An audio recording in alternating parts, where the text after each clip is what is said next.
Presentation of Fox Sports. We are Baltimore.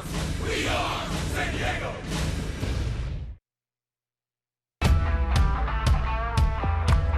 That ball smoked. Talk about hockey suit. This one gets through. Incoming. Return to sender. Bases loaded. Double. Christian Bethancourt. All rise. Bethancourt is now in session. Jankowski continues to star offensively and certainly defensively. What a play! He just stole a double. And here comes the runner to the plate. Jankowski.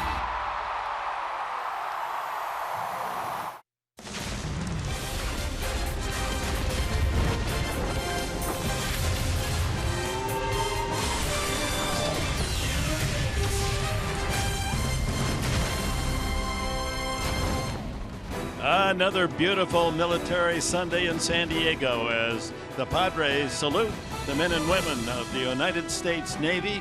This is the date, August 7th, announced as National Purple Heart Day. And we welcome you to Military Sunday, presented by USAA. Enthusiastic crowd here at Petco Park. Final game of the homestand, and the Padres trying to win this rubber game and the rubber game of the homestand as they're now 4-4. Always exciting. The entrance of the Navy personnel, a flyover. I think this is the best day of the week at home. It is a very exciting day, not only for us as fans, and we are fans of this great game of baseball, but the players love it as well each and every Sunday here at home. Padres win last night 9-7, and Travis Jankowski just had a banner evening in all aspects of his game. You talk about this game of baseball, what do you do at the top of the order? You set the table. Well, Jankowski, the on-base percentage is shooting up. Yesterday against the Phillies, 3 for 4, the 2 singles, but it's not only getting on. You know, if he could cut down the strikeouts are going to happen, but he causes havoc on the base paths. And this day and age, Dick, where there's really not your prototypical leadoff guy, Travis Jankowski is fitting the role. And then with the leather, pinching the gaps, making it look easy. Speed on the base paths, speed in center field for Travis Jankowski. Well, quite a challenge. The Philadelphia right-hander, 25-year-old Jared Eichhoff. He shut out the Padres 7 innings back in Philadelphia. He was lights out where the Phillies back against San Diego. What was the go-to pitch? It was the curveball. He would spot the fastball, but all told, 9 strikeouts. He only gave up 4 hits and no runs, so he felt very good. You can see they're spotting the fastball. So just when you think he's going to spot the fastball, he will throw the curveball and vice versa. So, hey, should be a good game this afternoon with Cosart on the mound for San Diego. USAA takes the field with 9 members of the United States Navy.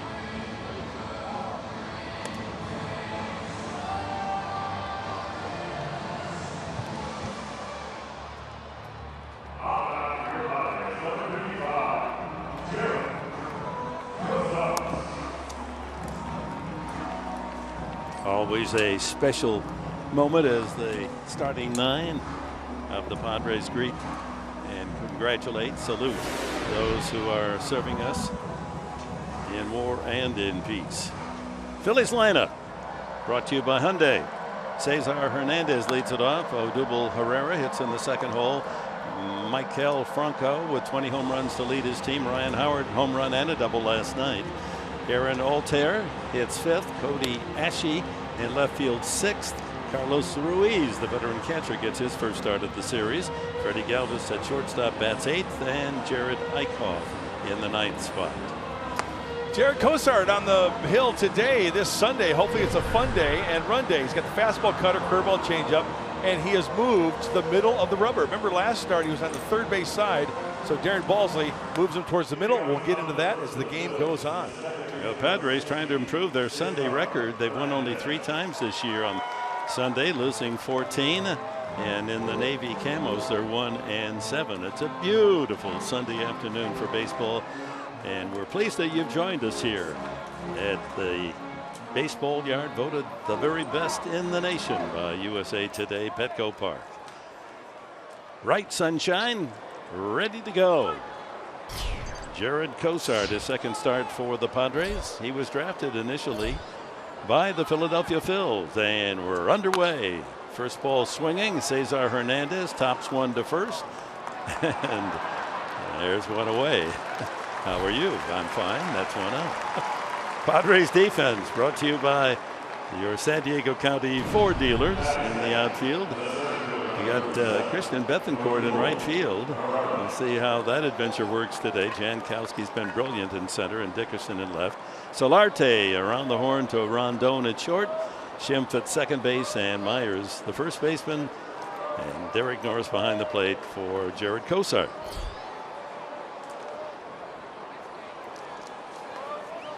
Too many free outs yesterday, Professor, for the Phils. 3 miscues for San Diego in the E column. Hopefully they can tighten that up today. Those 4-out innings can come back to haunt you. Fortunately, the Padres prevailed 9-7. Odubel Herrera leads the team in runs and hits and walks. .281 average. He'll be followed by Maikel Franco.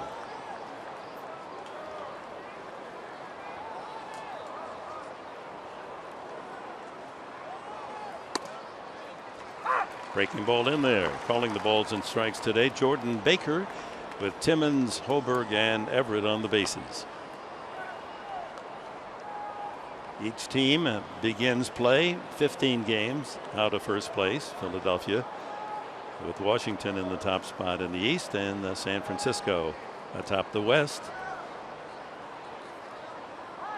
1-1. 2 balls and a strike. Now, well documented, the Phillies have really enjoyed playing at Petco Park. Incredible record, 31-11. They've won 10 consecutive season series against the Padres. They've already won this season series with 3 out of 4 in Philadelphia and splitting the first 2 games here in San Diego. They've had the Padres number. Hey, you look at the history of the Philadelphia Phillies, and since Petco Park's been open, they had that run of playoff teams. They had some pretty darn good pitching along the way, along with power. Back when Ryan Howard was a little bit younger. Had some pop in that lineup. Pete McCannon, the manager of the Phils.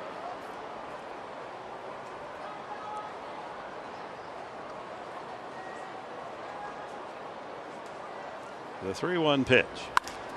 Hit hard into the left field corner, slicing at the foul pole, and that ball is gone. Home run, opposite field, Odubel Herrera.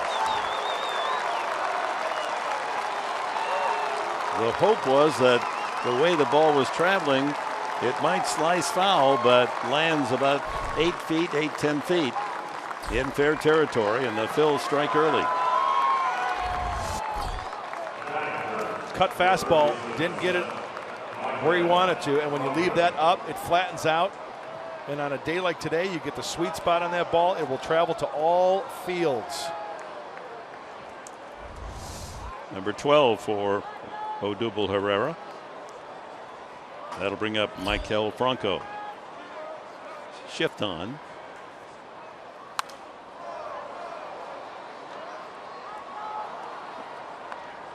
Both teams have had trouble winning day games for whatever reason. The Phillies are 10 games under 500 under the sunshine, 16-26. Padres even worse, 10-25. Ground ball into the shift. Schimpf, wild throw, the tag by Myers, and the runner is safe. So 3 errors last night, and here in the first inning, an errant throw from Ryan Schimpf. Plenty of time, just worked underneath and airmailed it. Franco doing a good job of wiggling away from the tag. Just missed him. And then the sidestep to step on the bag. Brings up Brian Howard, 36-year-old veteran. Last night hit his 373rd career home run. Average way down, but still with the power, 16 home runs. Shift on. Ball 1. Home run last night in the second inning.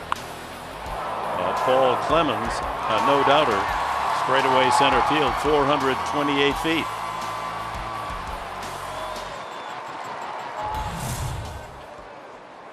And then he doubled into the right field corner his next at bat. It's this high in the air, left field, Dickerson with the catch, and back to first goes Franco.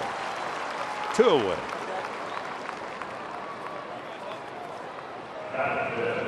Aaron Altair, right fielder. He's played both right and left field in the series. Just 36 at bats with 9 hits.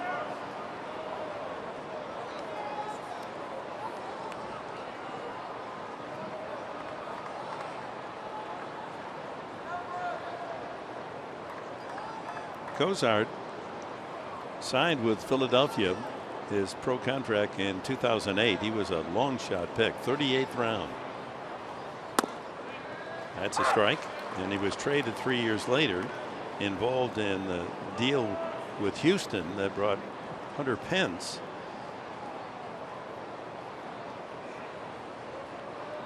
And then eventually to Miami.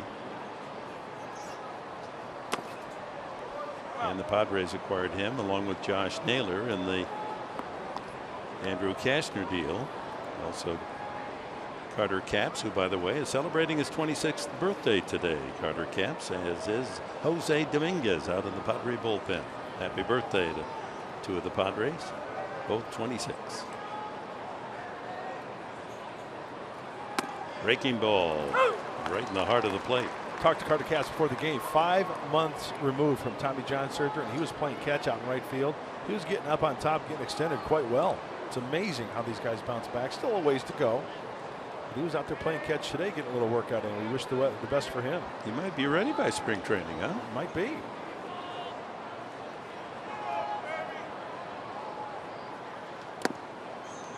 In the dirt. 2-2. Well, we've seen all the repertoire from Cozart already. The cut fastball, the curveball, and that was the changeup there. Still waiting to see how it affects from going from the middle of the rubber rather than the third base side. He just doesn't get cut off as much going from the center of the rubber, and a better angle, straight on angle to the outside part of the plate to the righties. Another bouncer. Full count. Phillies will continue on the road. They'll go up the freeway. 3-game series with the Dodgers beginning tomorrow night. Padres will take the charter out of San Diego after the game. Pittsburgh will arrive in the wee hours. There's the positioning on the rubber. Yeah, he used to be right over here a lot more towards the center. Runner goes. The 3-2 pitch is swung on and missed. Strike 3. Foul tip caught by Norris. First strikeout for Cozart, but Odubel Herrera's given the Phils a 1-0 lead.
Presents Padres Baseball, brought to you by Jerome's Furniture, where Jerry's price is the lowest price every day. By Petco, where the healthy pets go. By USAA, official military appreciation partner of the San Diego Padres. And by Sequan Casino.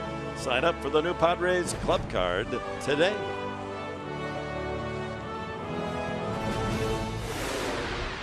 to have the men and women of the Navy and, of course, our U.S. Marine recruits up in the right field corner as well on this sunny Sunday afternoon. Padres go to work, down 1-0. Travis Jankowski takes a strike from Jared Eichhoff. Jankowski having a field day the last 6 games, hitting over 500 and has stolen 7 bases in those 6 games. 1-1.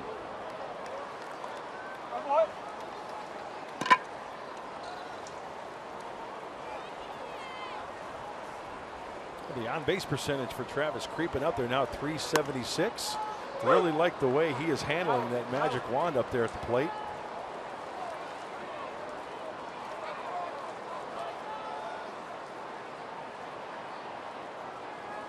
A ball and 2 strikes.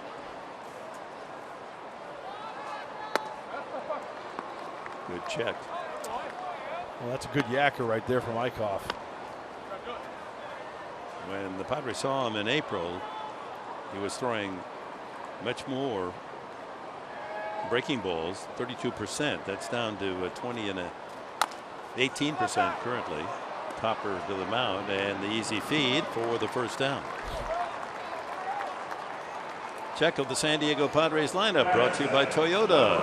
Jankowski followed by Will Myers in the second spot. Got here this Solarte having a good homestand. His average up to 298. Then Alex Dickerson hits cleanup today, followed by Ryan Schimpf. Then Christian Bethancourt playing right field. Jabari Blast not getting the start this afternoon. Then Derek Norris, Jose Rondon bats 8th in front of the pitcher Jared Cozart. Myers batting .282. Last 10 games at a .378 pace. Strike 1. Scouting report for the right-hander. Talked a lot about the curveball. He also throws the fastball, sinker, slider. Great curveball. More sliders recently out of the hand of Jared Eichhoff. You sneeze, Eichhoff, we all feel better. God bless you. Inside. 1-1.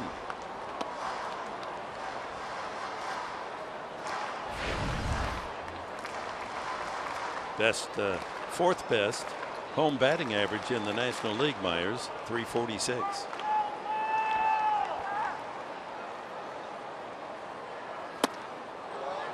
There's that slider we talked about, Professor. He's using much more of it. Yeah, here in July, up to 20% of his pitches have been sliders. He barely called on that pitch back in April. That curveball was so dominating. And the fastball fouled away. I know you were talking about those percentages. April 6%, May 14%, June 23, July up to 20. So he's feeling more and more comfortable. And you know what, Dick, quite frankly, if you can get a pitcher to master both of those pitches, the curveball and slider, watch out. Because usually one's better than the other. Just missed outside, 2-2.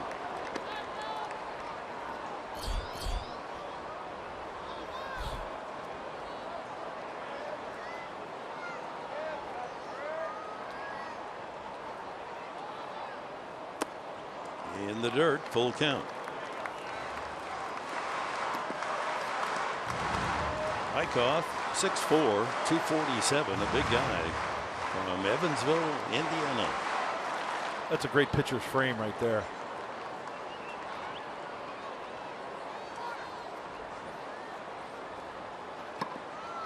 Got him. Slider. 2 away. The defense for Philadelphia. In the outfield, Ashe in left, Herrera in center, Altair, the right fielder. On the infield, Franco and Galvis on the left side. Hernandez at second.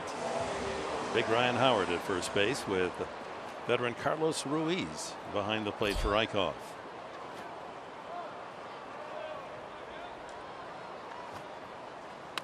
In their youth movement, the Phils will say goodbye to both Howard and Ruiz at the end of the year.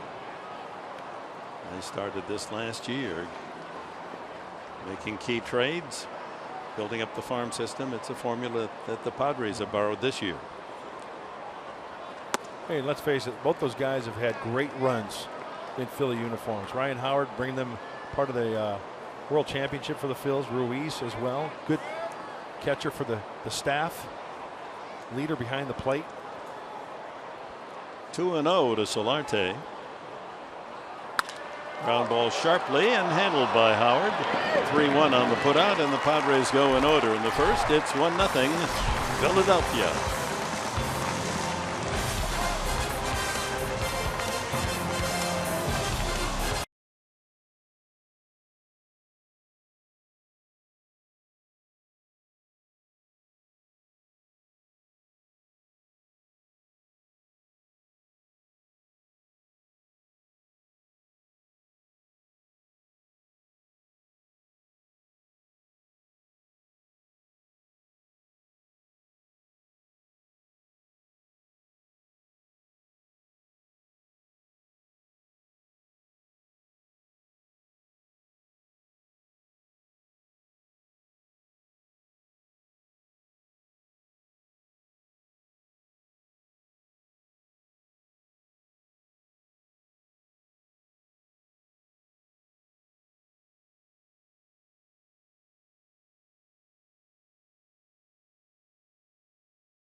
Scores. We head to the top of the second. Well, Jared Cozart has been plagued by a history of blisters. Manager Andy Green said that he didn't take the proper precautions before his first start with the team to prevent one from happening, and thought that when they initially traded for him that a change of climate would be better for him than Miami was, even though they play in a domed stadium. But he thought San Diego offers a cool climate and that the weather would benefit him. But he said it doesn't matter what the weather is outside. This guy sweats. He said he learned pretty quickly upon a mound visit. He touched his back and his jersey was completely soaked. And he said that the blisters are just something he'll have to be aware of, and that hopefully he takes the proper precautions. How much of an issue is that, Mark Grant, when you've got those blisters and you're just kind of getting into a groove of things, but you have a history of them? Very frustrating, and that's why you got to know your body and know what to do to prevent that. So many different ways. We've heard different solutions. Pickle brine, the old pickle brine, right, Professor? Yeah. Soaking your finger. Pickle brine. A ball and a strike to Cody Ashe. Oh, watch out. That bat flying all the way to the first base coaching area. Ashe, the left fielder, 3 for 7 facing Cozart with a home run. I've even heard of guys putting super glue on it. Did you have blister problems? I did. In fact, I got one my major league debut on my forefinger, index finger, as that's a foul bat. But, you know, guys are particular like with their fingernails on the inside part of the finger. You know, if you throw a split finger fastball, you get blisters on the inside part of your middle finger and index finger. It can be very, very touchy situation if you don't take care of it. And everybody has their own little solution on how to cure that. One would think with all the work done from spring training on through, you'd have enough calluses, it wouldn't be a problem. Shift on for Ashe. And the count levels at 2-2. You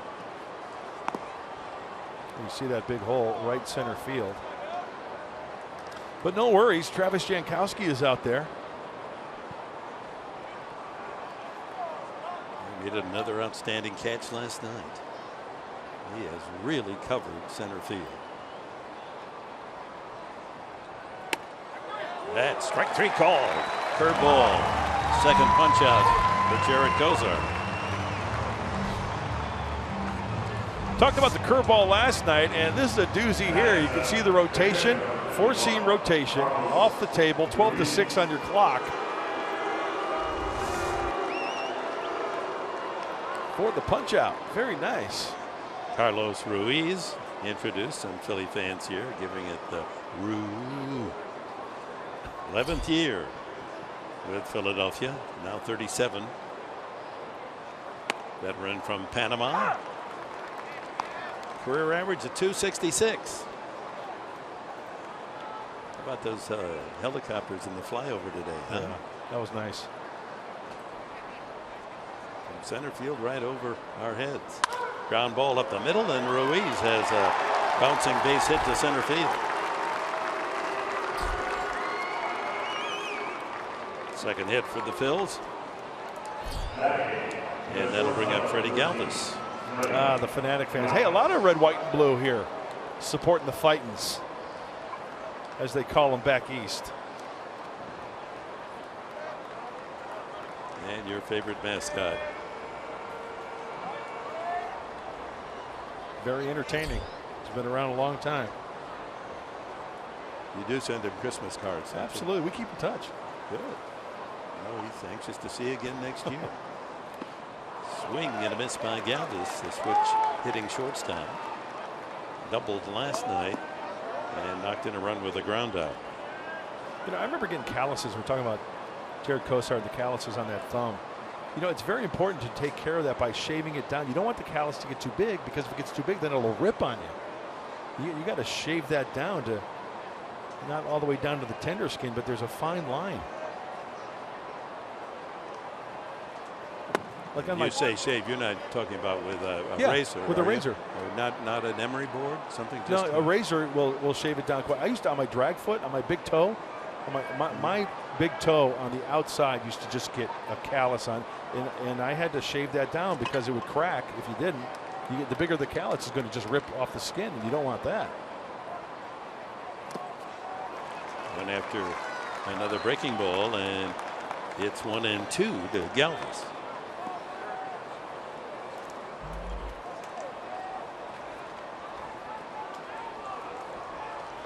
You see the on the toe there to protect the shoe on the drag. Well, even though you've got that protection there, you know, you get hot, you get sweaty, your foot moves around in there, and you get a lot of drag on that part, and that creates either a blister or a callus. Ground ball into right field for a base hit.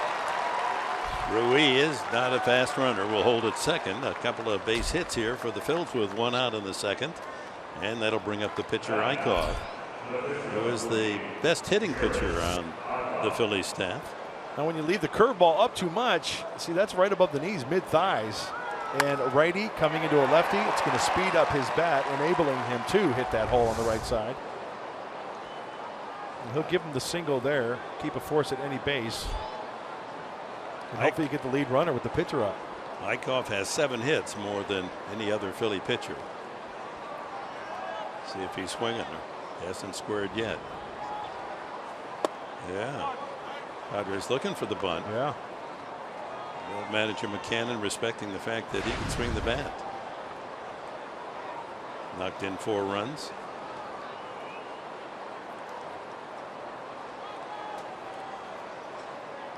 Show you how tough it's been for Eichhoff. We mentioned that he has had the 3rd worst support in the entire National League.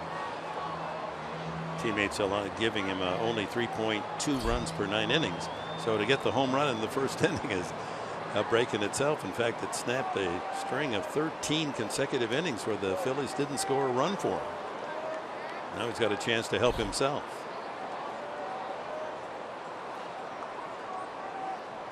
Ruiz at second, Galvis at first, 1 out. Swinging, and it could be 2. Rondon, Schimpf to Myers, a double play. And that'll do it for the Phils in the second. Padres will lead it off with Alex Dickerson in the bottom of the second, trailing 1-0.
Park. Let's take a look at the keys to the game today. Brought to you by your San Diego Honda dealers. Well, I got a little squirrely today. Have a little fun. Jankowski, Gdanski. I don't know. Okay. It's funny for me. That's all that matters. That's right. All right. I'm laughing. And get into the Phillies bullpen No, early. that's really funny. Yeah, but I couldn't put a PH on anything else, though. It's Oh, Phillies. that's I was trying to incorporate the PH. See, here's the way my mind thinks. Uh-oh. Why Philadelphia, right? PHIL. Phillies, PHIL, but yet a horse is FIL. Why aren't the Flyers PHYLERS? There you go. The Philadelphia Flyers, the hockey team. It's just our crazy language. Yeah, you'd see how difficult it is for someone trying to learn our English. Very Where, hard to learn. F and PH are both the same sound. I'm still trying to Yeah. learn. Yeah, like Phil, it's not FIL unless you're filling something, but it's PH if it's a name. Who knew? You say tomato, I say grapefruit. And I promise I won't throw anything today to Yeah, hit somebody. the lawyer came about an hour ago when you ducked into the restroom. Well, didn't you? I kind of. Oh, did you take care of All, that? all charges have been dropped. So it's dangerous to follow. You young people, don't be throwing bottles in your living room so you Yeah. can scrape your knuckle So, throwing a curve. I was here and I threw the old bottle right there and hit a guy in the cabeza, and that's like, what's like exclamation point? And Oh, that's how you were giving them some love and Stars X and and a all no. that That's stuff, yeah. hugs and kisses, isn't it? yeah. Now, how's that become hugs and kisses? No, like in the X's and cartoon O's? when somebody gets bonked on the head, Yeah. it's kind of they Oh, have yeah, those, yeah. like caricatures that. Back to the game. Alex Dickerson leads off the second. Padres trailing 1-0. Dickerson in the cleanup spot. His average a solid .293. This is his 100th at bat. 29 hits, 6 of them home runs. Keep an eye on how many pitches are inside to Alex Dickerson. You've seen that with Ryan Schimpf on deck. No shift for Dickerson. Inside again.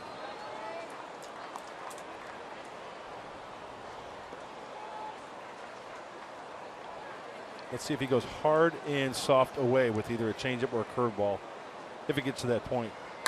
That ball hit high and deep to right field. If it stays fair, that could be gone. It is a foul ball. Just a little out in front. Looked like the slider. They wanted to backdoor it, but it leaked middle in.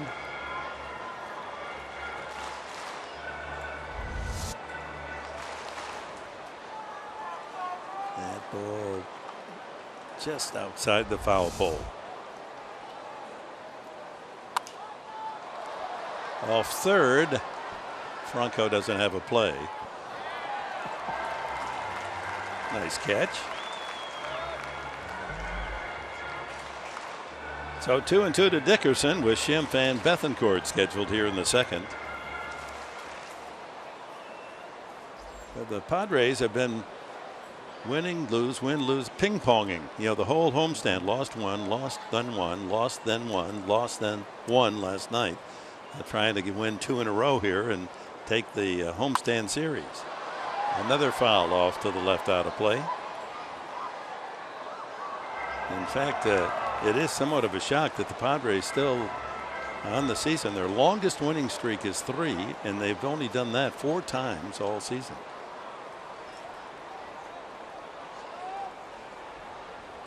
Look at all those pitches. In. Foul tip, strike 3. 2 strikeouts now for Eichhoff. He punched out 9 in the 7 innings of shutout ball in April in Philadelphia. Oh, there it is. Hard in, soft away. Finish him off with the old deuce. Ryan Schimpf. 1 for the last 16. That's dipped his average down to 214. 9 home runs in July, looking for his first in August. Slow breaking ball in there.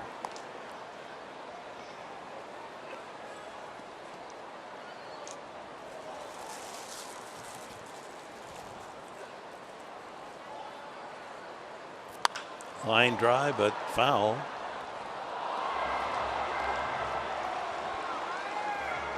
And Schimpf in a hole, 2 strikes.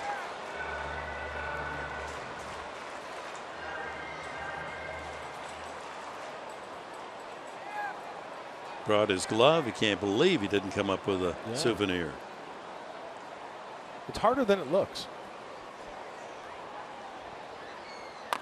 Rolled to the right side. Howard in time to Eichhoff. 3-1 on the putout. So 5 up, 5 down for Eichhoff. And here's Christian Bethancourt. A couple of doubles last night. A big blow in the first inning. Cleaned the bases. Bases loaded double that gave the Padres an early 4-0 lead. They hung on with a 9-7 win. You know, it's another thing I'd like to watch out for today with Eichhoff on the mound. How many outs he gets on his curveball, whether it's a strikeout, whether it's a grounder. Dickerson on the curveball, Schimpf on the curveball, grounder to the right side. He gets a lot of outs on the curveball.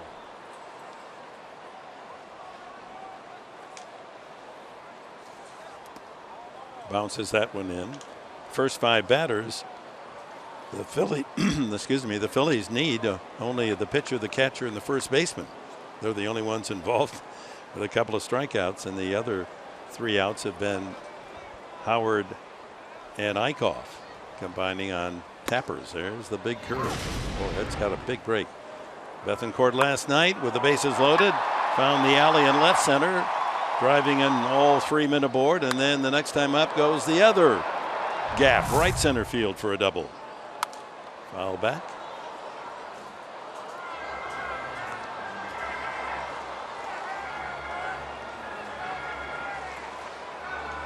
That was right into our camera location there. Mark Sweeney, come on, did you come up with that one? I'm blaming Dana on the camera. He's always pointing. There's Eddie Ibarra right there. What's Mark Sweeney doing? That one sails into the upper tier. 1-0 Philadelphia on the opposite field home run by Odubel Herrera, his 12th of the year, first inning.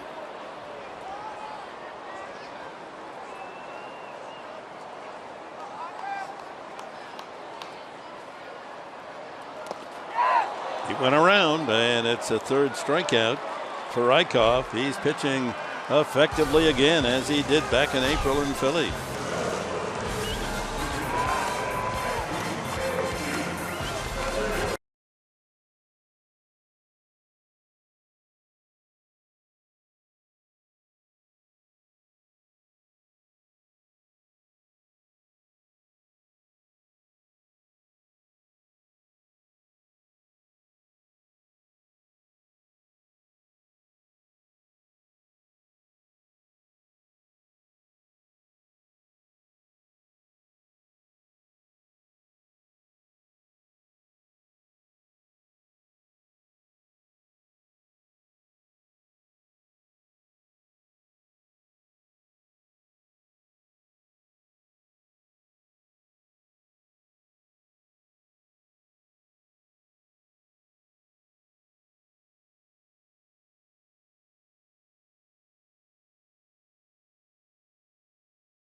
Military Sunday here at Petco Park, and how fitting that I'm joined now by veteran Navy Petty Officer Chief Petty Officer Stu Headley, and as well Pearl Harbor survivor. Thank you so much for being here. And today you were kept pretty busy. You got to throw out the ceremonial first pitch. Yeah, that was quite an honor.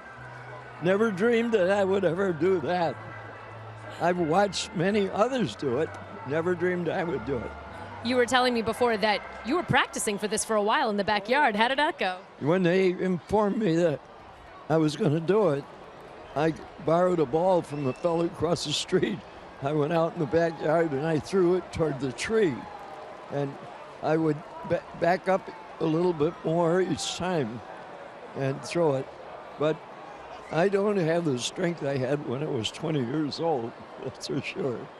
But you still did a great job, and you and I were also just discussing the similarities between the military and also baseball as far as being a big team-building exercise, team sport. Absolutely. Like I was saying, you need to have people that you can depend upon, and you got to have people who can depend upon you.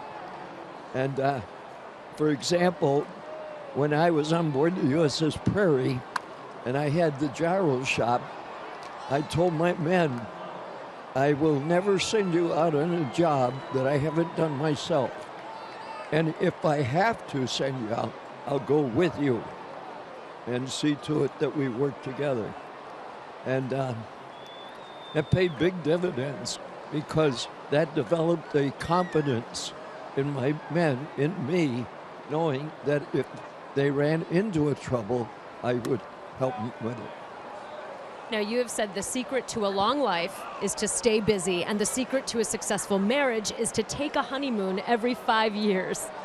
Yeah, I took my wife on a honeymoon every 5 years from our 25th anniversary. And we had traveled, well, let's see, 25th we went to Pearl. That's when she first found out that I was a Pearl Harbor survivor. And it occurred by the very fact that we took a cruise boat in the harbor and went around the island.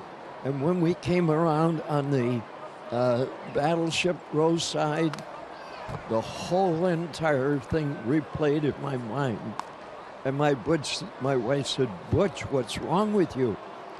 I said, sweetheart, I never told you this before, but I was here on December 7th on board a battleship. I saw the Arizona explode. I saw the Oklahoma capsize. And a bomb came right through our turret, killed 11 men. 2 of us walked out alive. She says, why didn't you tell me when we were married? I says, I didn't want to disturb you. So anyhow, 25th was we visited Kauai, Oahu, Maui, and Hawaii. And then for our 30th anniversary, I took her to Victoria and then Vancouver, Canada, on over to Calgary, to Lake Louise and Banff. You guys have been absolutely everywhere. It sounds like a tour de force. Well, thank you so much for joining us today, and thank you for your service. Thank you. You're a lovely young lady. Thank you so much. You've got a beautiful career in front of you. Thank you. I appreciate that. Gentlemen in the booth, back to you. Bravo, bravo. Butch, thank you, Butch. Come back again. Oh, that's great. I want to hear the rest of that story.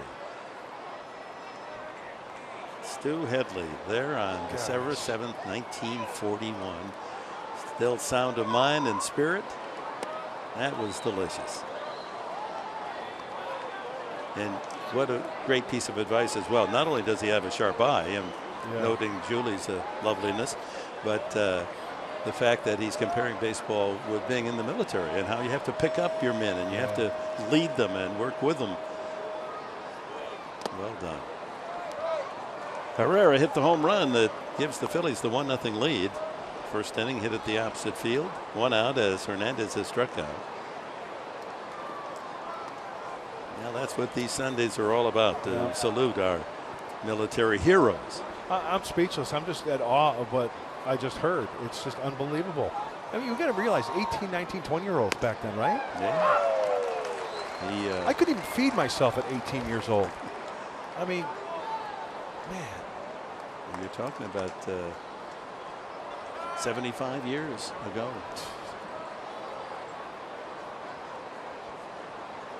Didn't tell his wife. And that was true of so many of the servicemen in World War II, all the wars. Jerry Coleman didn't like to talk about his experiences. There he is back in the day. Chief Petty Officer Stu Headley, nicknamed Butch.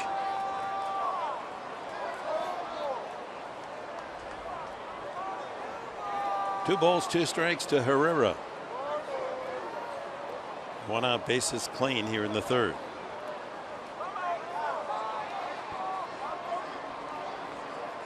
Jared Cosart works at a slow pace, doesn't he? He does.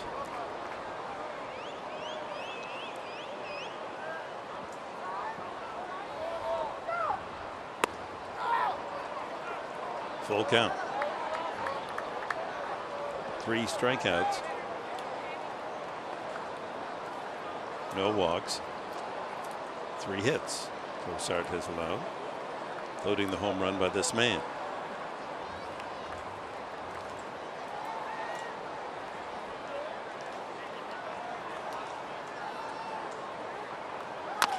Chopped out to the mound. Cosart pounces on it, and there's 2 away.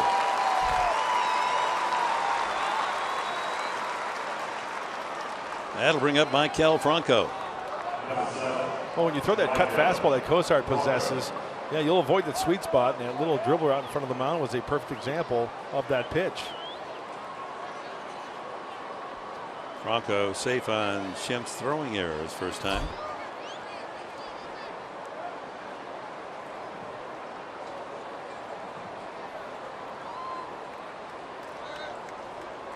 Giants shut out by the Washington Nationals in D.C. today, 1-0.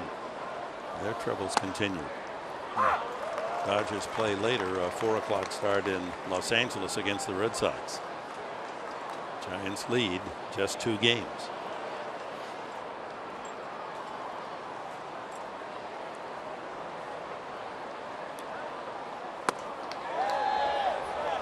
No, didn't go, says first base umpire Timmons.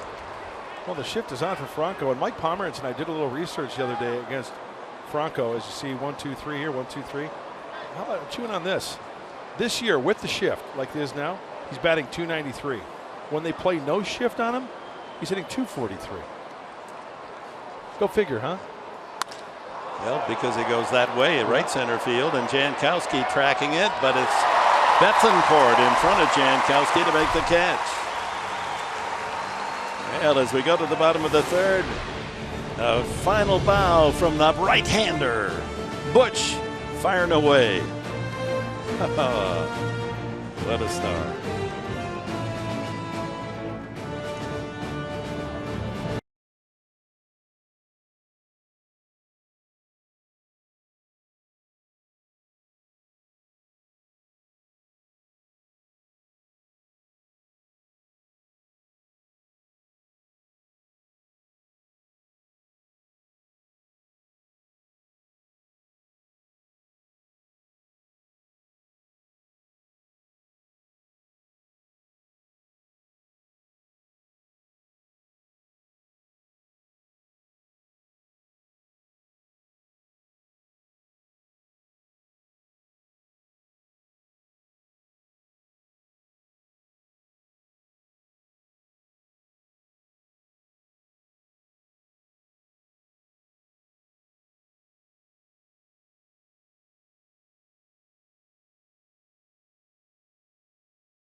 This is a tough day.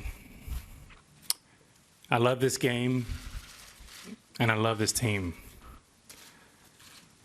And today, I'm saying goodbye to both. I never thought I can play for 22 years. At 18, I just wanted to make the team.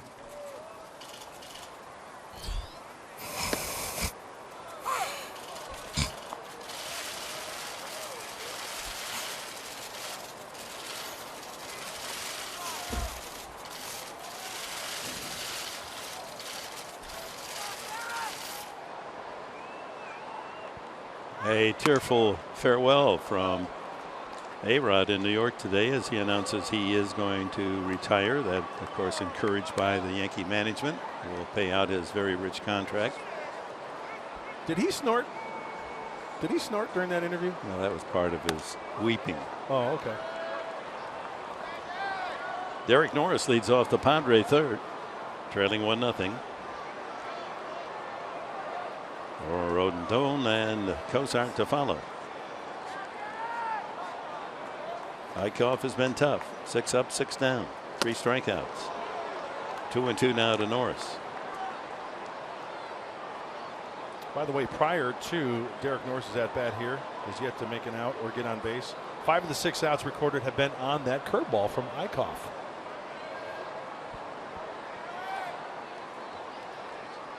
Sunbathed here at Petco. Line drive, base hit. There's the Padres' first knock. A rifle shot to left field off the bat of Norris. Leadoff man on for Jose Rondon. Well, there goes the no-hitter, and it was a fastball. Derek Norris all over it. Two-seamer up. Glad to see Derek Norris hitting the ball hard and getting results with the base knock. You're choking up just a little bit there also. A little bat control working for him nicely. Rondon, since being called from the minors, hit 3 hits in 20 at-bats. Picked up his first RBI in the series. Breaking ball swings outside.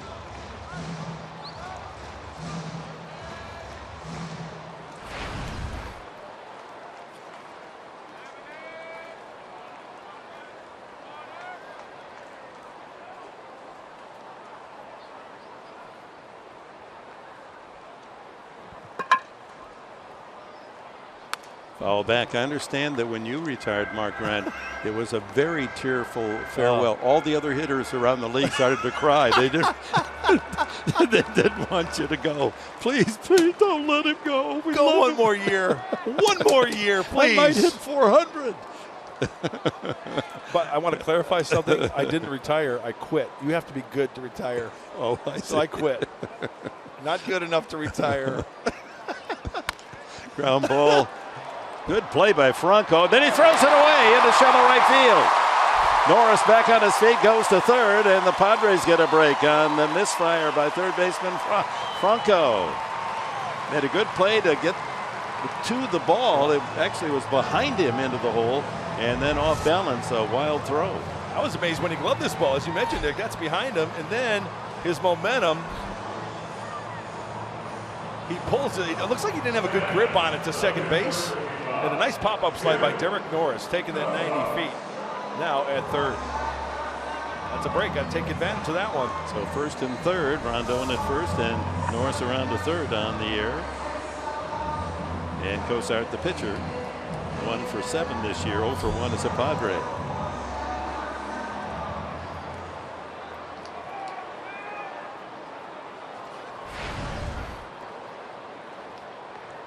Sacrifice might be on. The very worst would be you just move the runner from first to second and get 2 men in scoring position for Jankowski. Ball 1. Well, this situation is coming up quite a bit, but you know, we've talked about it. It's a free run. If you can bat control that ball down the first base line after the pitch, Howard is crashing. But it's the job of Derek Norris, as he's talking to Glenn Hoffman. As soon as that ball is bunted this way, as I would choose the right thing, this way, I mean, you're off and running, and that's an easy run.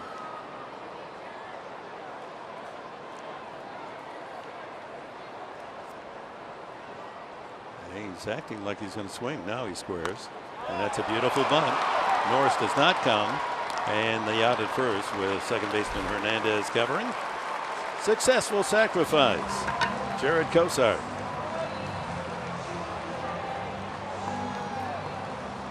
Hey, that's a win-win, I think, because second and third now. Sure, there's one out, but you flip the lineup over to Travis Jankowski in the top of the order. Jankowski tapped to the mound the first time. Tying Ron Norris with one out at third. Go ahead score. Rondon leads from second.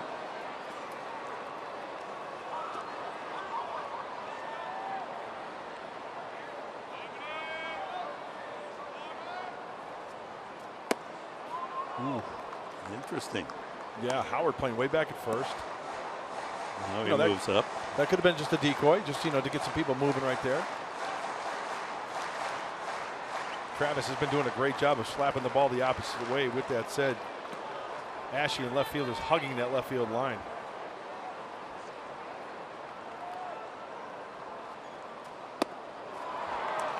Fooled on that pitch. Big curveball.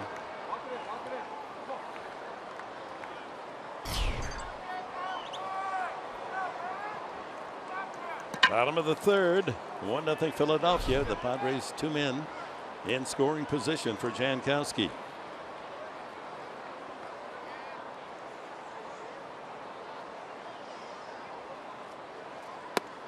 Another curveball. So your little tips at the start of our telecast, you want Samowski from Jankowski, there's a chance. Exactly.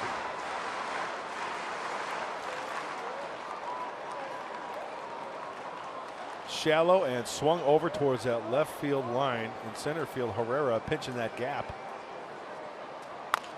Roll to the right side. That'll get the run home. Jankowski out by a stride. It's tied at 1. The 8th RBI of the year for Travis Jankowski. So the error proves costly to the Phils. That's an unearned run. So Travis Jankowski gets an RBI ski. Hey, the curveball, they're having difficulty with the curveball, putting the play, hitting it hard. But Travis, I think, does a nice job of playing pepper, just shorten up the swing to pull that ball. It's an easier ball to pull the curveball to the right side, and the run to tie it up. Nicely done, Freddie. Rondon moves to third with 2 outs. Will Myers the hitter. Sharply hit, but right to Hernandez at second. And he comes to an end, but the Padres with the unearned run have evened the count. It's tied at 1.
Game break, Chicago, Manny Machado, Baltimore against James Shields.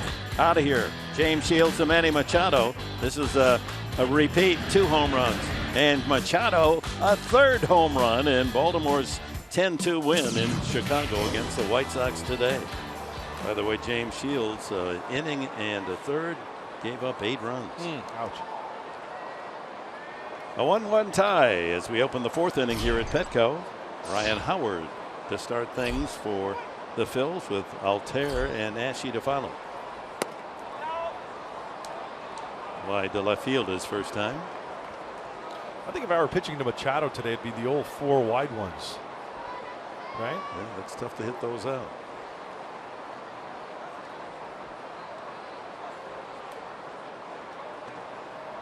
Up the middle and right over second base into center field. That's the 4th Phillies hit of the afternoon. And here now the Arco top tier player profile featuring Ryan Howard as he comes to the end of a great career, currently among active players, number 4 in home runs, 371 behind Pujols, Ortiz, and Miggy Cabrera. Mark Teixeira has announced his retirement end of the year in the 4th spot. Rookie of the year for this guy, 3-time All-Star, NL Most Valuable Player, Silver Slugger. That year, that MVP year. Yeah. Go tell the fans just exactly what his numbers were. Mind-boggling. 10 years ago, I think it was. Eye-popping.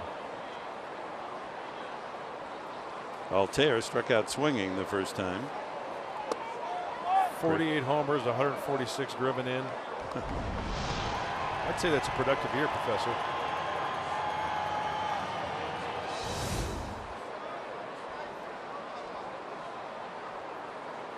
Oh, I'm sorry, 58 home runs. Yeah. Not bad. 58. I don't want to shortchange you, Ryan. And Over but low. Drove in 149. Is that all? Now that is an MVP Yes. year indeed.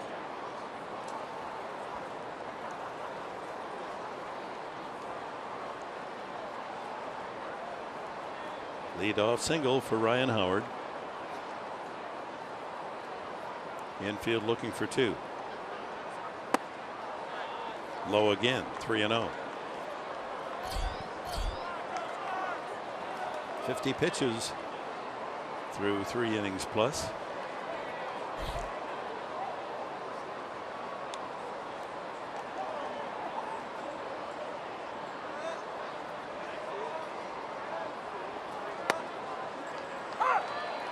.93 strike.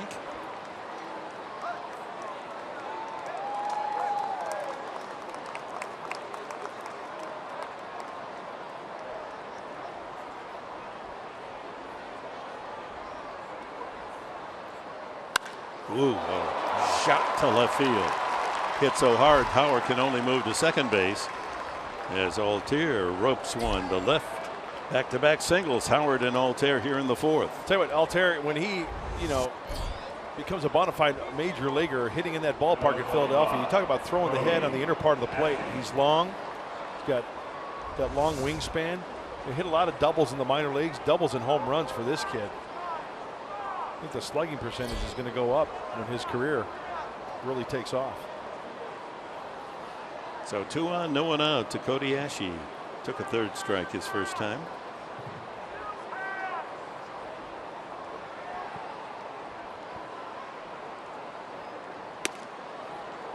Starts him with a breaking ball.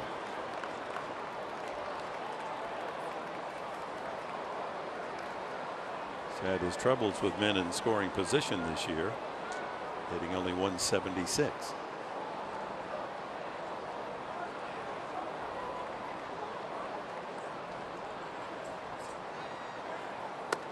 Strike 2. Gets a call on that one. Yes, he did. Ashe questioning what in the world did you see there? So as a pitcher, you go right back out there. You take the oomph out of the swing by throwing maybe a 2-seamer away, something that you can't put a good swing on. Bounce to the mound, throw to second for 1, back to first. A double play. Boy, off the bat, it didn't appear that had double play written on it, but the terrific field and throw by Cosart, and that strike to second really picked up the pace, and the Padres get 2. How about the throw on the move from Cosart? And look at where it's caught, right at the chest. Rondon firing back to Myers to complete the 1-6-3 double play. And the transfer, Dick, you make a good point. Rondon on that transfer, and you got to get rid of that quickly. Ashley has yet to ground into a double play this year. That was the first time that has happened. Well, the Padres have turned two a couple of times this afternoon.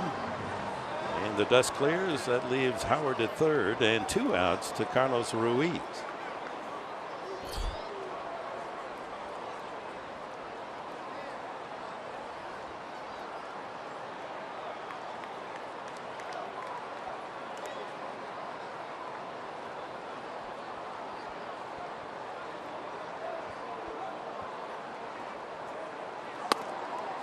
Strike one. Ruiz, a ground ball single center field his first time.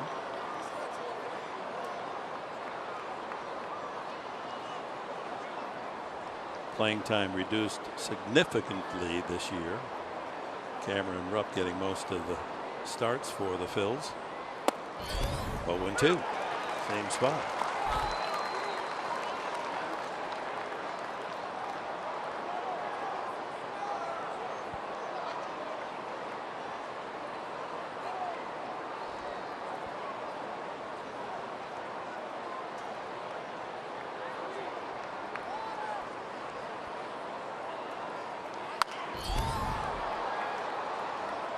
Late swing foul.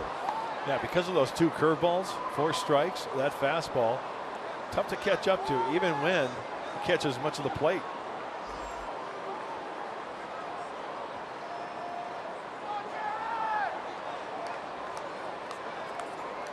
Howard at third, 2 gone. Just inside.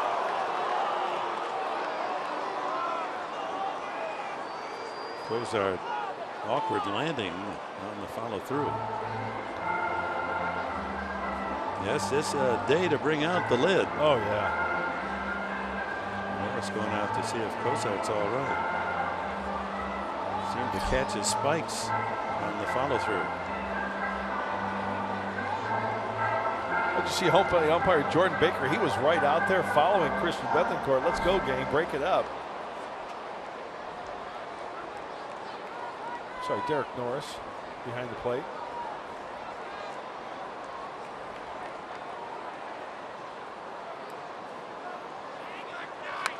Late swing foul. Apparently a fan made a good play on that foul ball. Young lad.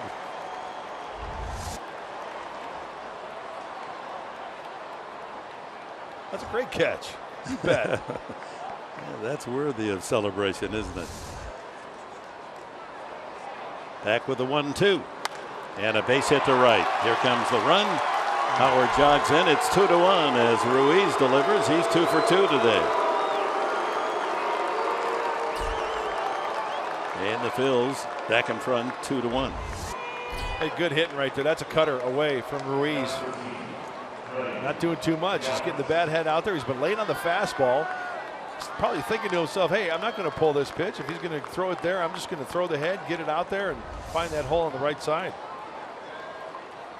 So the 2 veterans, Howard with a base hit to start the inning, comes around and scores on the veteran Ruiz's base hit.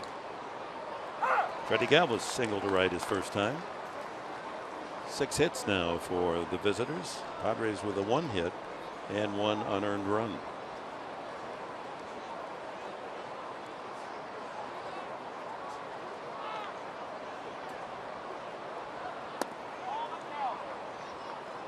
One ball and 1 strike.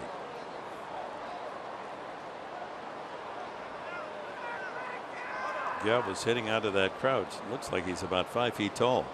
Maybe in part because Jordan Baker, the plate umpire, when he stands up, he's about the tallest umpire in the league. Mutt and Jeff photo.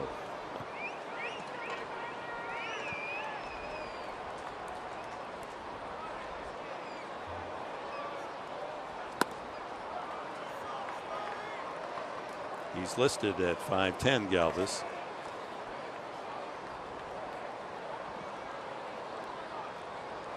That's when he's wearing spikes and a helmet.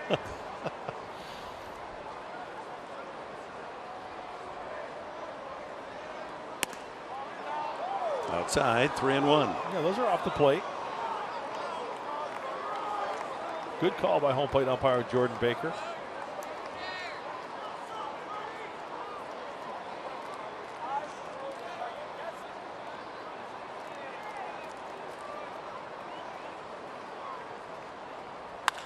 Line drive over Rondon's head to left center, trying to cut it off is Dickerson, and it gets by him. So right on comes a Ruiz to score.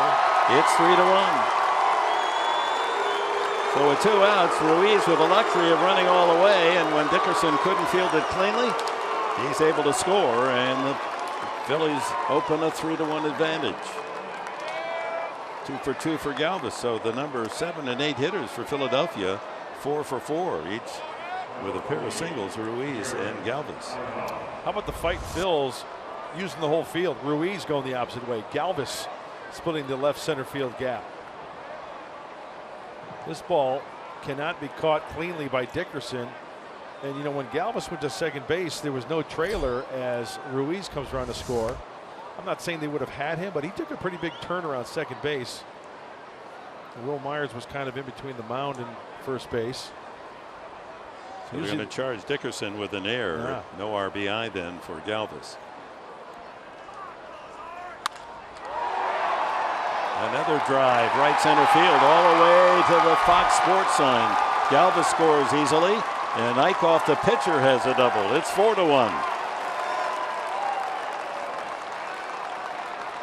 Yeah, we told you he's the best of the Philly pitchers in terms of base hits. That's his 8th of the season.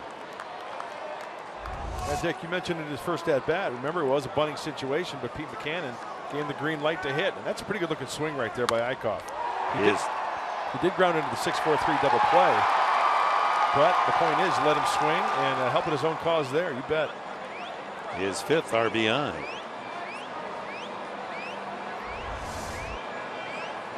So single to Howard, then after the double play, well, after Howard, Altair singled, then the double play. RBI single Ruiz with 2 outs, 2-1. RBI double Galvis, and another double to knock in a run from the pitcher Eichhoff. And that has Andy Green up on the top step.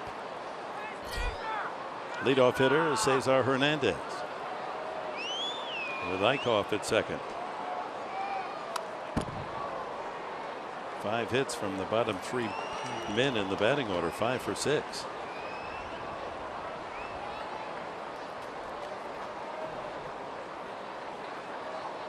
Carlos Villanueva stretching in the Padre pen.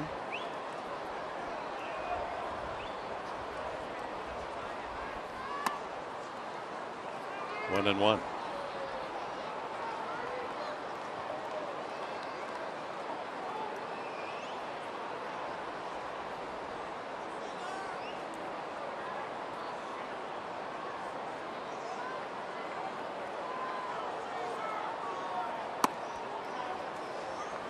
Two balls and a strike. 71 pitches now for Jared Cozart. Hernandez has grounded to first and took a 3rd strike his first 2 at bats.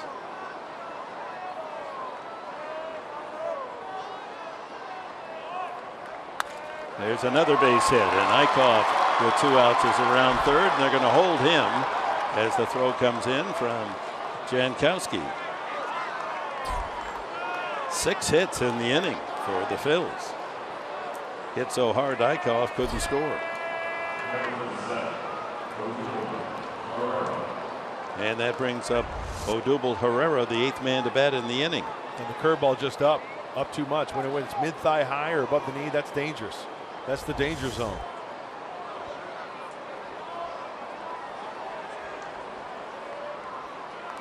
Andy Green electing to give Cozart a chance to pitch out of it here with a score 4-1.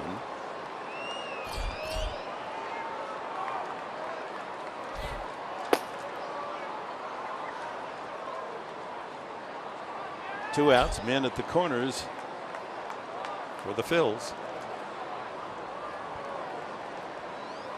Breaking ball straight. Got to get that down.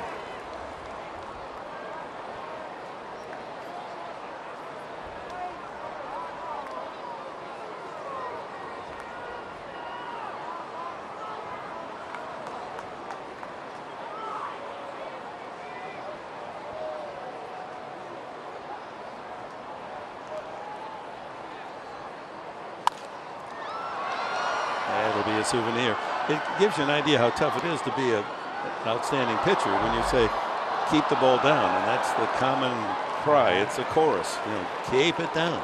Well, belt high is not down. That's up. So you're talking about belt high down to the knees. You're talking about 1.5 feet maybe. That's your zone to throw a pitch, or lower. Sometimes, you know, the pitch out of the strike zone low is the most effective. Yeah, and Dick, you know as well as anybody, this game is a game of inches. It's an old cliche, but it's still true, even on the pitching side, location for a pitch. There's another line drive to left. Dickerson can't make the play. Eichhoff scores. And holding at first base is Herrera. It's 5-1. And the Phils have batted around. The ninth man comes up, Maikel Franco. 7-hit inning. Only the double play saving total disaster. Well, the Phillies using the whole field. They're not trying to pull these pitches. And you know, nice effort. Oh, just out of the reach of Alex Dickerson. Franco is 0 for 2, safe on an air fly to right. Ninth man to come up here in the fourth. As the Phils now playing 5 and dime. 5 runs, 10 hits.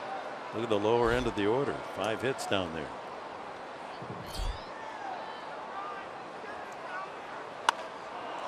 High fly ball on the infield. Schimpf wants it. And that's the final out. But a big inning for the Phils. 4 runs on 7 hits.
As the Padres managing only 1 hit, that run unearned, and the Phillies exploding for 4 runs on 7 hits in the top half of this 4th inning. It'll be Solarte, Dickerson, and Schimpf for the Padres. In between innings, Marine recruits from my company, 3rd Recruit Training Battalion, Marine Corps Recruit Depot here in San Diego, out there in the upper right field corner, receiving a hearty salute from the crowd. Young men and women having a good Sunday afternoon at the ball yard. Solarte bounced to first at his initial at bat.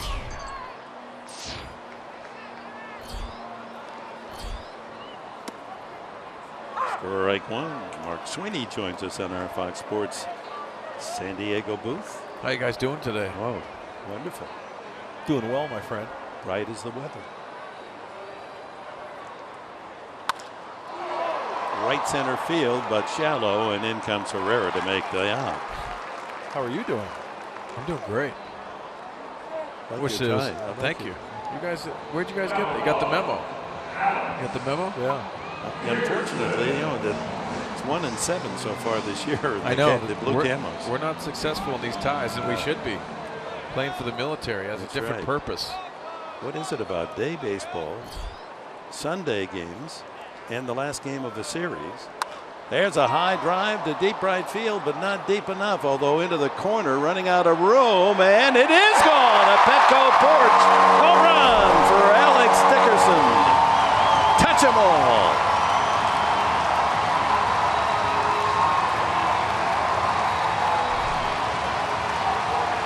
I had a hunch it would be a Dickerson home run day. It's now 5-2.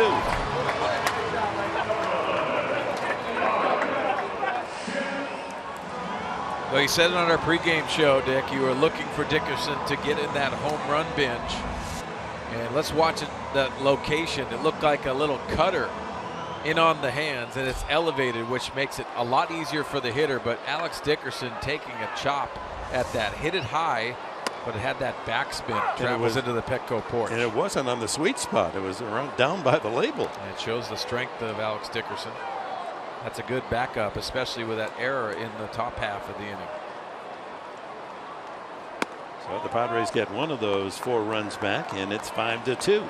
And Mark, I mentioned it earlier, Dickerson and Chimp, hard stuff in, soft stuff away the first time around.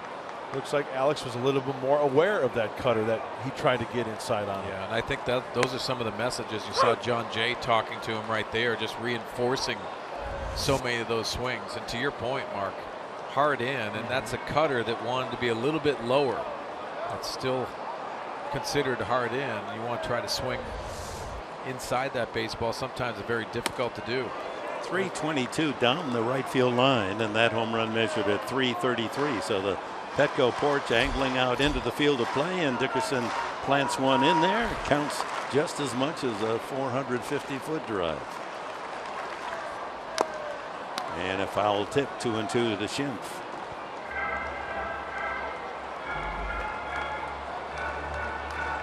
It is somewhat surprising that more home runs aren't hit down into that Petco Porch. And in fact, Herrera's home run in the opposite field was a short shot to left field today. You know, most of the time when you hit a ball down the line, it's usually when you get out front, or it's almost a mistake. So many guys try to use the big part of the field to drive home runs, or right over the right fielder or left fielder down the line. You usually see him down the line unless it's a mistake. You see Alex showing how he stays inside it. Again, Brett Wallace having conversations with the young left fielder. Line drive foul, watch out down there. Ooh. So that was Dickerson's 101st at bat, and he hits his 7th home run. So if you prorate that, the man gets 500 at bats, 7 times 5, it'd be a 35 home run year.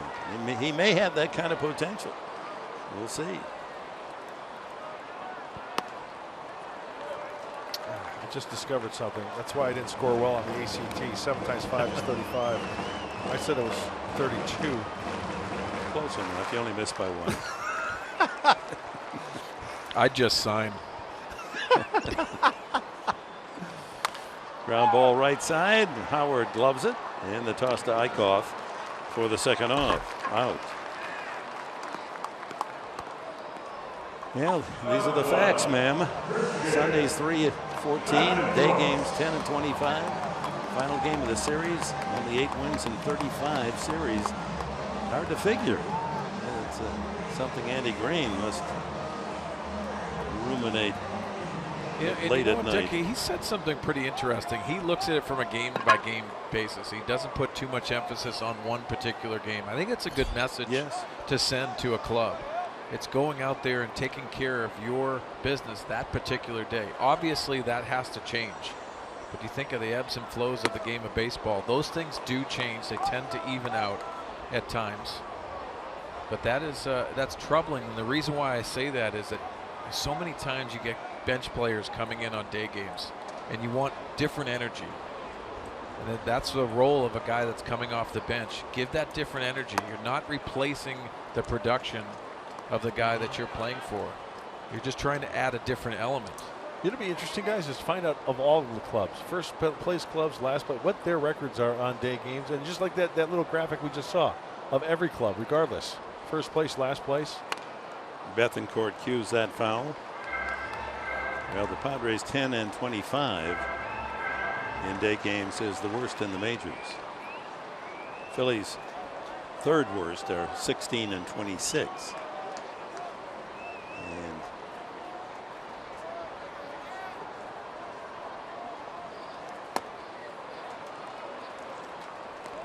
trying to locate here who second worst day record. I believe it's another team in last place. Arizona 14 and 24. Swing and a miss, and that's it for Bethancourt. Padres get a run back on the home run by Alex Dickerson. Number 7 for the Poway High School and Indiana University star. In the 4, 5-2 Philadelphia.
In baseball history, brought to you by Geico. August 7th, 1978, Mel Allen and Red Barber became the first recipients of the Ford Frick Broadcasting Award, Cooperstown. Unable to choose between the two legendary voices, both announcers were selected by the Hall of Fame voters to receive the honor, which recognizes excellence among baseball broadcasters.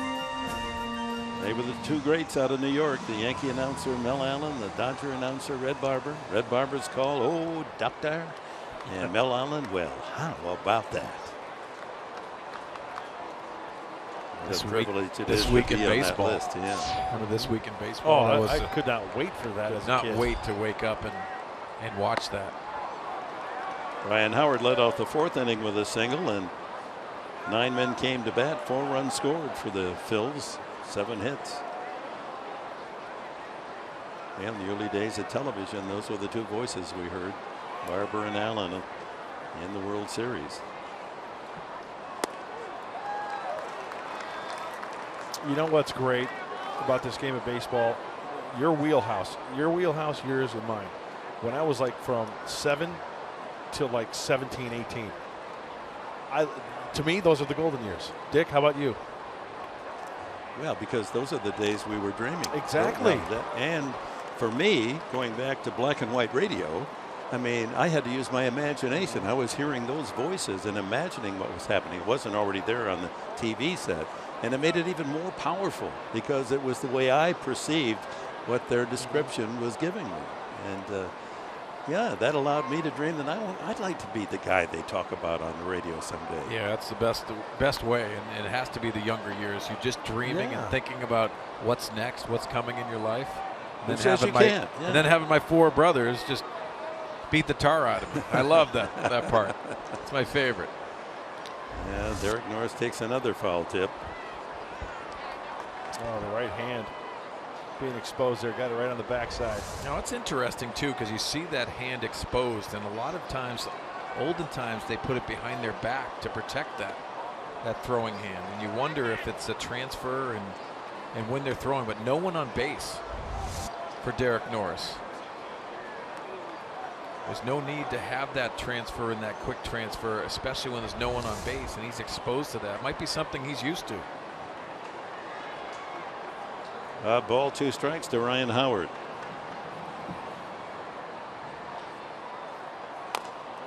Off speed, had him out in front, fouls it away. Remember Rob Bowen? Yeah. I mean, I remember as a kid, my dad taught me behind your back or behind your right knee. He told me, and it was quite interesting. He put his thumb in his hand like this, and he kept it on his chest protector because he said, how many foul tips are you going to get right off the chest protector because the ball's going this way or this way? And it was really interesting. Well, it makes sense, but if you move your glove and it gets fouled off, that's the only thing that I have concern. You're still exposing yourself. Yeah, then he would keep it behind the glove. But I thought it was really interesting. Howard out on strikes, his 4th. Everybody has their own special way of not keeping that hand out there exposed. Way out in front. I'd like to see more of the changeup from Cozart this afternoon. Maybe that's a pitch he goes to. 4 strikeouts. And here's Aaron Altair, struck out and singled to left. Now, is that something a pitching coach will ask you to do in the game, or is that an adjustment from the pitcher and the catcher? I think it could be a discussion with the pitching coach because, quite frankly, the breaking ball's been up. And you look at that inning where the Phillies had those 7 hits, a lot of them were the breaking balls. So why not go to something that looks like a fastball, but that is actually not, and maybe get them out in front a little bit?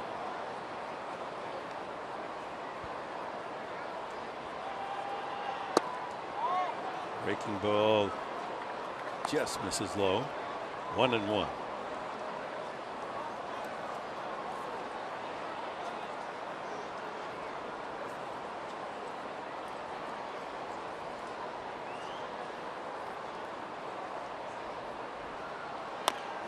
Excuse me, swing and an easy out. 1-3. Altair gone, and that'll bring up Cody Ashe. And our Ram Trucks tools of the trade. Travis Jankowski, we've talked about his bat and leadoff position, but how about in center field? Look at where he's playing. He's on the shortstop side of second base. How far does he got to go? A couple of factors here. On that catch, he's got to go a country mile. Then he's got to worry about Jabari Blash possibly crashing into him. He's playing a good center field as well. He is, and that was the play of the game for me. We were doing the post-game show getting ready because the offense was so good last night, but a defensive play by Jankowski was the difference maker, in my opinion. Yeah, 30-yard run to make that catch. Talked to Larry Boa, the bench coach of the Phillies, today before the game, and that's the first thing he said. He goes, how about your center fielder?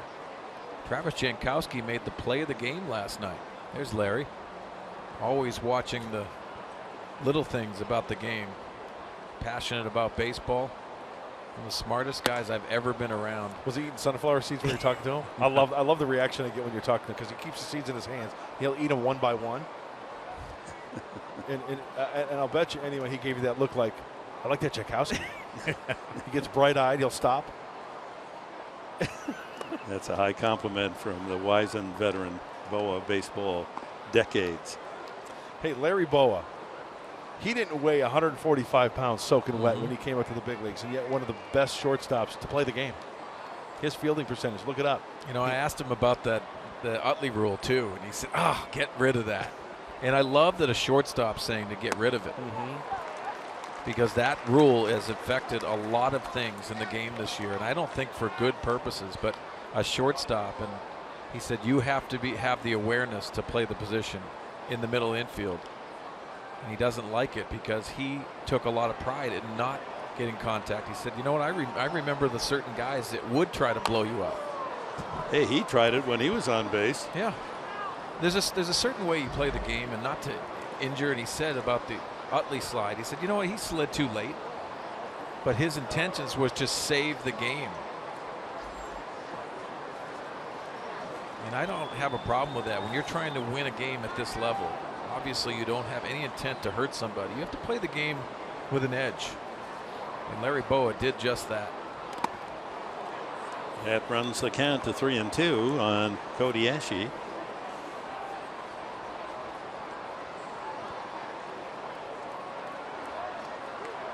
Well, Joe Musgrove, the 23-year-old from Grossmont High School, made the start against the Texas Rangers after that terrific relief appearance, his initial play in the big leagues when he struck out 8 men in 4 1/3 innings. But I don't know if he took the loss, but Texas did win the game today.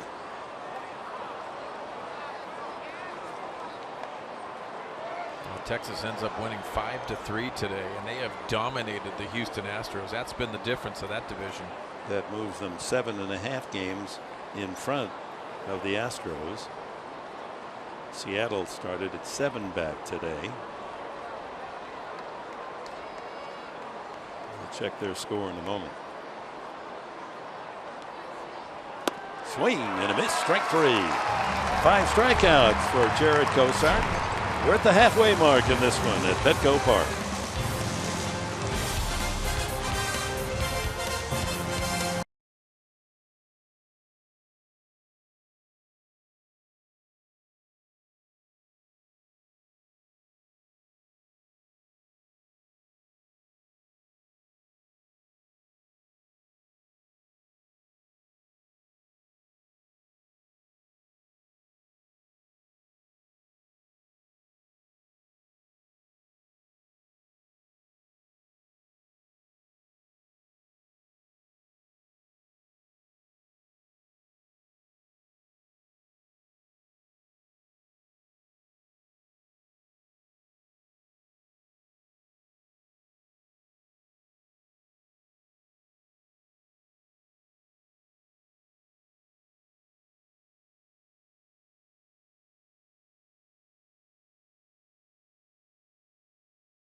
It's 5-2 as San Diego comes up in the bottom of the 5th inning. 5 runs, 10 hits for the visitors. 2 runs, 2 hits for San Diego. Derek Norris, let's go back. He got a base hit his last at bat. And you see him choking up, especially with 2 strikes and shortening up your swing, controlling the barrel of the bat. And a lot of guys will implement that, especially with Derek and some of the struggles he's gone on. And if he doesn't choke up, he gets that lower in the bat. You wonder if that's even going to go through. But just punching a line drive through the left side and getting his day off to a good start. Later scored the first Padre run. In the 3rd inning, he singled. Rondon was safe on a fielder's choice. A throwing error by Franco moved Norris around to 3rd, and he scored on Jankowski's groundout. The other run on Dickerson's solo home run, his 7th of the year.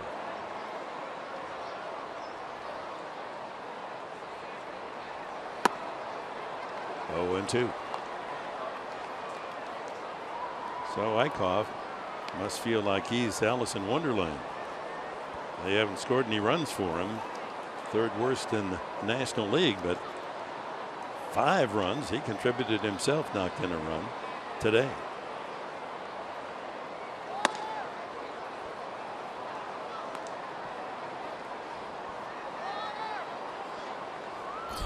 Rondon, and then the pitcher spot here in the Padre 5th inning.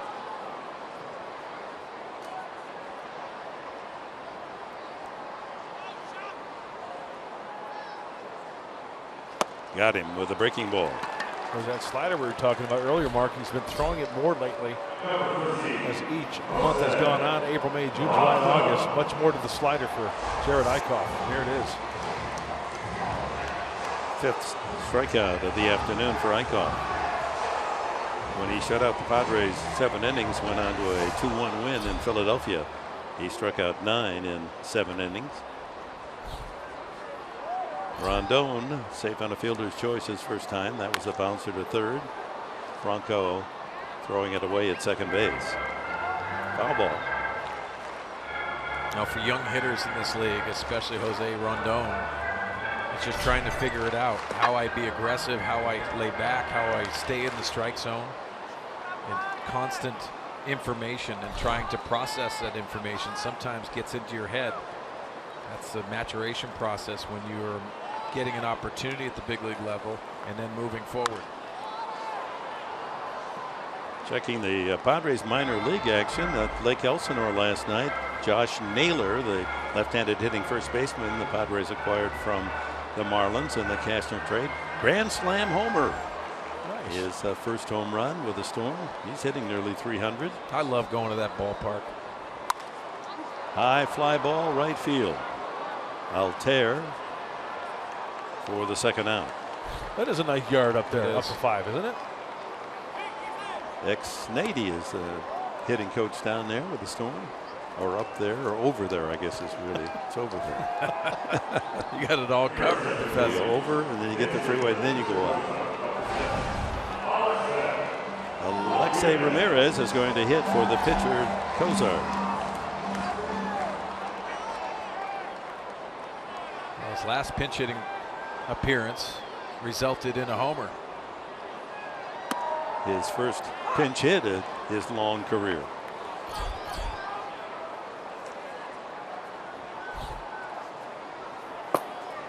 And it apparently will be Villanueva in the top of the 6th inning.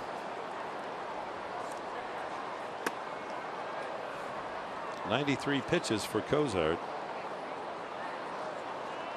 Gives up the 5 earned runs on 10 hits.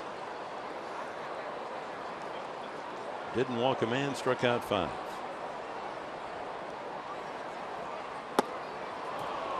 Another breaking ball, and Padres have had trouble finding it.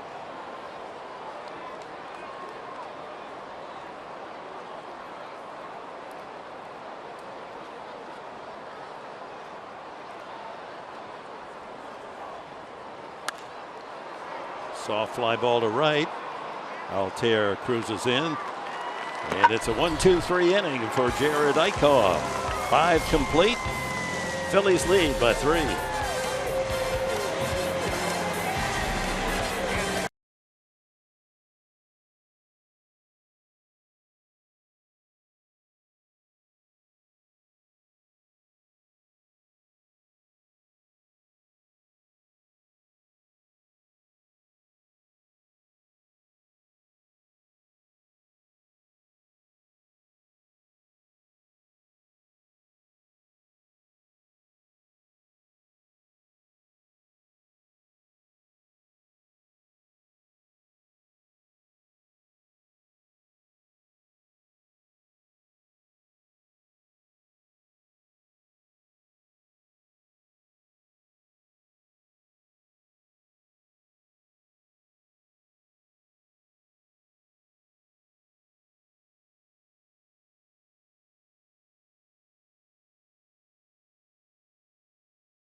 During the day as we go to our Harrah's game summary.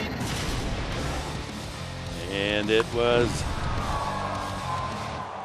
Odubel Herrera homering the opposite field in the first inning to give the Phils the early 1-0 lead. And Carlos Ruiz, a base hit to right, brought in Howard, make it 2-1. And Freddie Galvis, he punches a single, and it's 3-1. And the pitcher Eichhoff joined the party with an RBI double after Galvis's double. Alex Dickerson's home run is 7th of the season, getting the Padres a run in the 4th inning, and that's where we stand, 5-2. Meanwhile, Jared Eichhoff, the right-hander for Philadelphia, allowing only the 2 hits, one of the runs unearned. Carlos Villanueva takes the hill. And Ruiz 2 for 2, Galvis 2 for 2, and the pitcher Eichhoff a double in 2 at bats are scheduled here in the top of the 6th.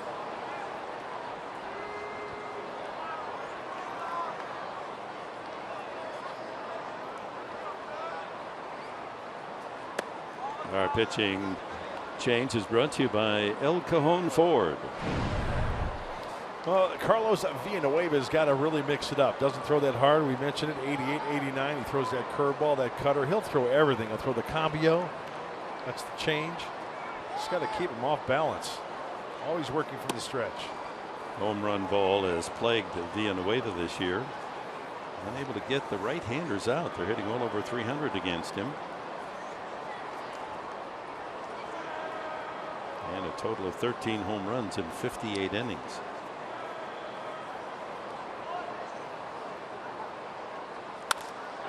Line to left, it's falling in a hurry, and Dickerson plays it on a hunt. Carlos Ruiz is 3 for 3. Hitting .248 coming in. That brings up Freddie Galvis, a single and a double, RBI double. His average at the start today, .227. Well, have him hit it on the ground and take your chances. He leads the fight in Phils and grounding into a double play with 11 this year. Freddie Galvis, 11. Yeah, he's not the middle infielder that possesses a lot of speed. But for a guy that hits deep in the order, often in the 8th hole as he is today, he's driven in 42 runs this year. Some big hits.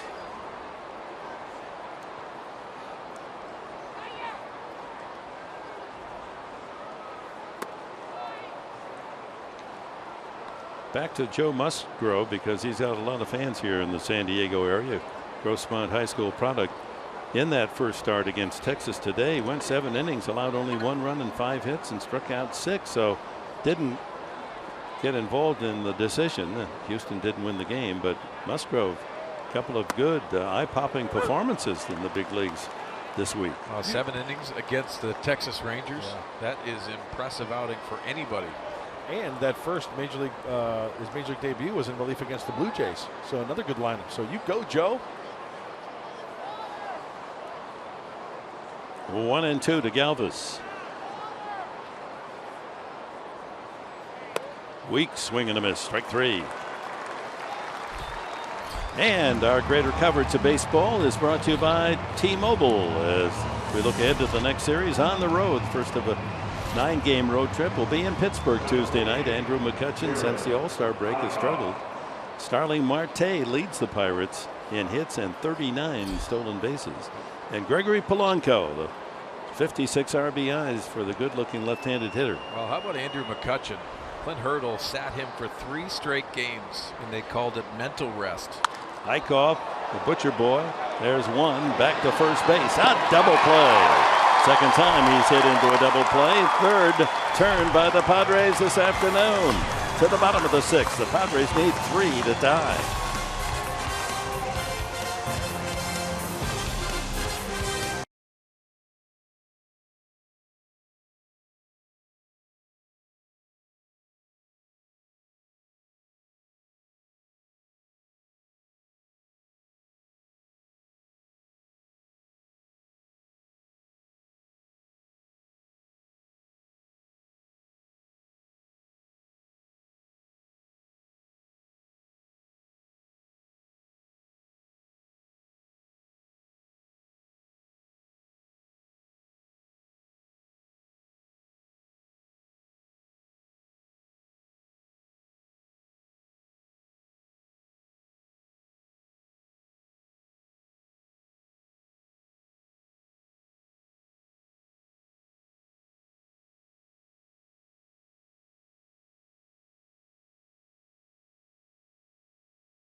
Back to last night, the top three in the batting order: Jankowski with 3 hits, Myers with 2, Solarte with 3 hits, and between them a total of 7 runs scored from the first 3 men in the batting order for Andy Green, and they're the 3 that we're going to see here to open the 6th inning, trailing 5-2. Speed and contact, that's something that is always worth a good formula, and put pressure on the pitcher, getting him into the stretch early, and it started last night, that first inning of that ball game, Mark Sweeney. Well, some of the things that I like in Andy Green implementing Will Myers back into the 2-hole. A lot of managers around baseball are putting their best hitter hitting second because of the sabermetrics, the numbers that they're crunching, but also it works for the Padres with Travis Jankowski. He has added that element of speed. You're going to get more fastballs to hit, and that's a little bit more of a continuity to this Padre offense that I have seen. So Will Myers is probably going to continue to hit second. Jankowski is grounded out both times. He knocked in a run with a ground out in the 3rd. And Eichhoff is much like the right-hander we saw in April in Philadelphia. He went 7 innings, allowed only 4 hits, no runs, and struck out 9. Today, he's gone 5 innings, allowed 1 earned run, no walks, and struck out 5. So his control, he hasn't allowed a single base on balls in the 2 outings against the Padres. Well, I think the difference of start to start against the Padres has been that slider, as Mark indicated earlier. He was the fastball, changeup, and curveball guy. Now he's added that slider to give these hitters of the Padres different thoughts. Fastball at 91, doesn't get the call. 2 runs, 1 earned, 2 hits for the Padres. The home run by Dickerson accounting for one of the 2 runs. 2-0. Even that's somewhat rare to fall behind a rare 2-0 count today. It's getting squeezed big time, this AB. That's low, 3-0. And I think Carlos Ruiz lost that first pitch fastball and took it out of the strike zone. The veteran catcher, you don't usually see that from him. I believe this is the first 3-0 count. And a strike, 3-1.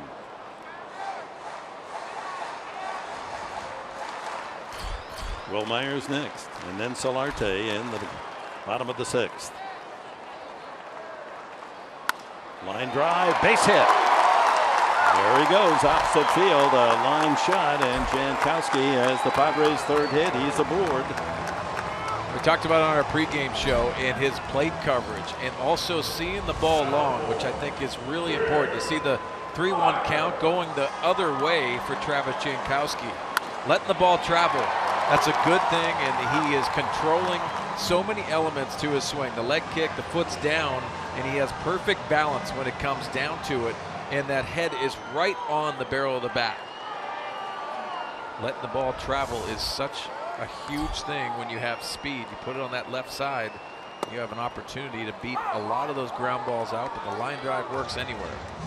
And get this, when Jankowski leads off an inning, which he has just done with a base hit, his on-base percentage is .458. That's 3rd best in the majors. That's a leadoff man.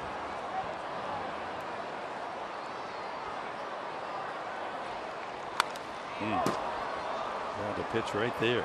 Well, this might not be a stolen base situation because they're down 3. You got to be very careful. Situation like this, but you can still buy Will Myers another fastball, even when it's 0-2. You have to influence the pitcher. Safe lead by Jankowski.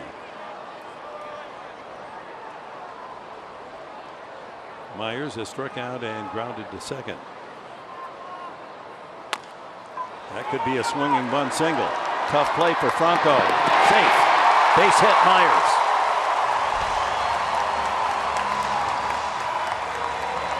So a couple of singles to open this 6th inning, and the tying run comes to the plate for San Diego. We know the power of Will Myers. We know that he can scald the ball on the pull side. Well, Franco playing back, and he tops a slider. Hey, that's a big league hang with him for Eichhoff. You throw that slider away, he tops it, and we know Will Myers, yeah, he can get down the Baseline quickly for his size. Multiple runners here and nobody out. His 117th hit of the season. No other Padre over 100. Solarte, representing the tying run, has grounded out and flied to center. Comes out swinging and a bad hop. Howard able to recover and get one out, but that could have been a double play ball. The out at first and the runners move into scoring position. Jankowski over to third and Myers to second.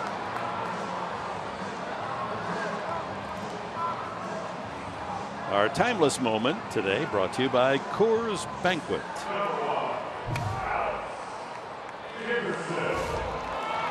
August 7th in 1999, a day after Tony Gwynn collected his 3,000th career hit, Wade Boggs hit a home run, and he joined Tony Gwynn in the 3,000 hit club back-to-back days. Yeah, you remember that? He rounded the bases, kissed home plate. With Tampa, right? Yes. As a double ray. Bob McClure, the pitching coach, out to the mound. Alex Dickerson has struck out and homered. Mark, you and I were having a discussion before the game. We see it a lot in baseball, but Bob McClure, the pitching coach, has a philosophy that he likes to stick with. Share that with us. Yeah, and he likes to throw that breaking ball with runners in scoring position. That's one of the styles for Bob McClure, and especially with Jared Eichhoff. We've touched on how good his curveball is. Well, Alex Dickerson hit that cutter for a home run last time. Let's see if he goes to a slower breaking ball early in the count. Go back to the home run by Dickerson. He found the short porch to Petco Porch, 333-foot homer. Hit high in the air and kept drifting toward the foul pole and into that short section. And a chance with a base hit here to pick up 2 more runs. Excellent speed aboard. Jankowski at third, Myers at second. There's that first pitch curveball you're talking about, Mark.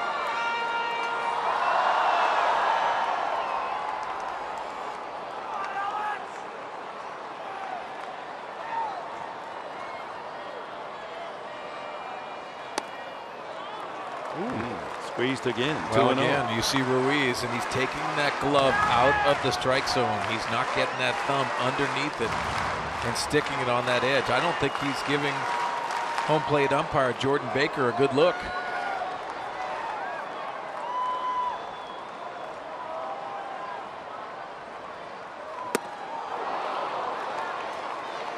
Two on one. 2-0 Yacker. Let's pitch it backwards, folks. 2-0 fastball count, but no, Eichhoff's thinking 2 runners in scoring position. This kid has got some power in that bat of his. I'm going to pull the string on the old number 2. You might see another one right here. Nope. Over but low. So Dickerson in the catbird seat, as Red Barber used to call it. 3-1. Michael Marriott warming up for the Phillies quickly.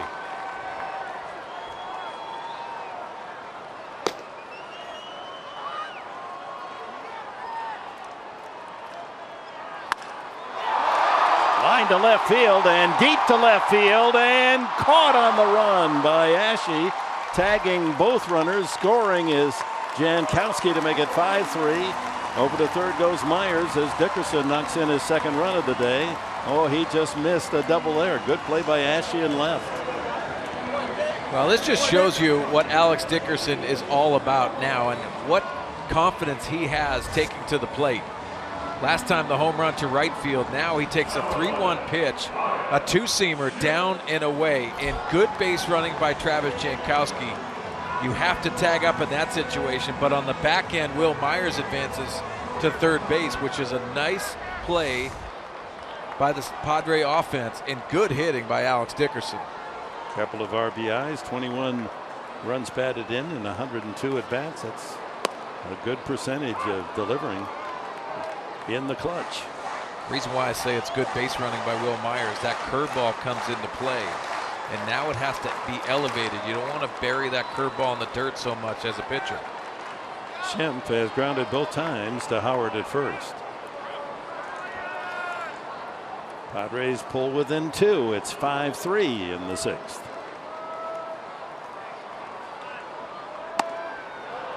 One and one.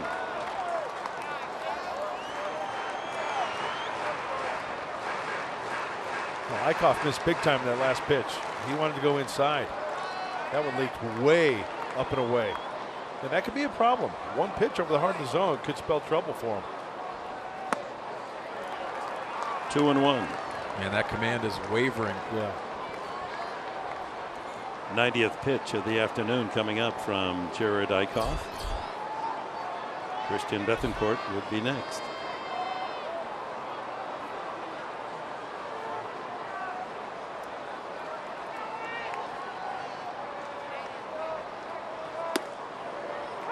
Another curveball. 2-2.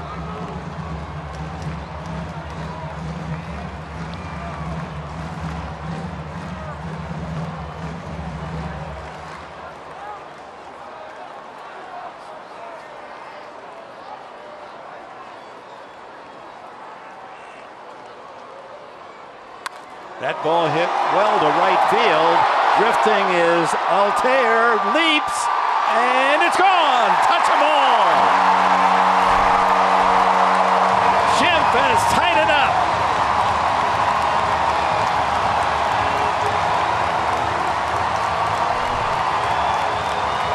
Tenth home run of the year for Ryan Schimpf, and Dickerson and Schimpf have measured home runs perfectly into the Petco porch. Well, there's big home runs, and then there's important home runs. For Ryan Schimpf, you saw the series numbers, and he gets to 2 strikes and gets that breaking ball. Eichhoff has been struggling with his command the last few hitters. Ryan Schimpf goes into the Petco porch just barely over the outreached arm of Altair. Oh. Can't get any closer than that. 333 feet on Dickerson's home run. That one would be even shorter. And a 2-run shot for Schimpf, and the game's even at 5. Only 5 hits for the Padres, 5 runs, 11 hits for the Phillies.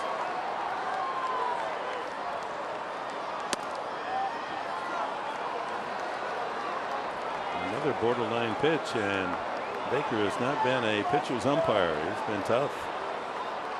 The gritty, gutty Friars fighting back. Overcoming that 5-1 Philadelphia lead.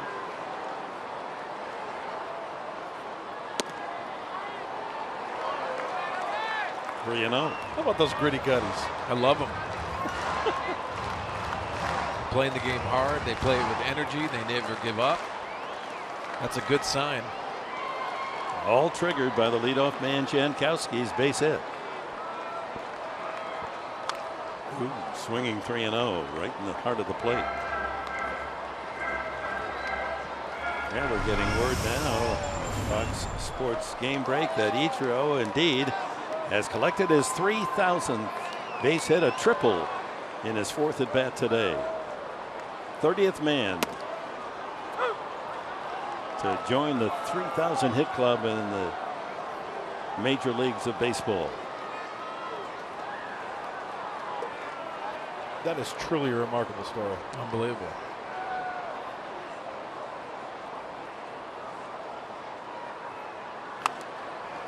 Do you remember the first spring training in Peoria when he joined the Mariners? Yes. And I remember, what was the word going around camp? This guy isn't going to hit at this level. I tell you what, whatever it was Ichiro was doing, he would just slap at the ball and just kind of hit it all around, didn't show any pop. And the word got around quickly. This guy's not going to hit at this level at this game. Yeah, they said they could knock the bat out of his hands. Yeah. Smothered out in front of the plate. Ruiz throws him out. And that'll do it for the Padres, but they get 3 runs, 2 of them on the home run from Ryan Schimpf, his first since July 24th. And it's dead even here at Petco at 5 apiece.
play of the game, and Ryan Schimpf with the score 5-3, able to loft one down the line and just into the Petco porch, out of the reach of Aaron Altair.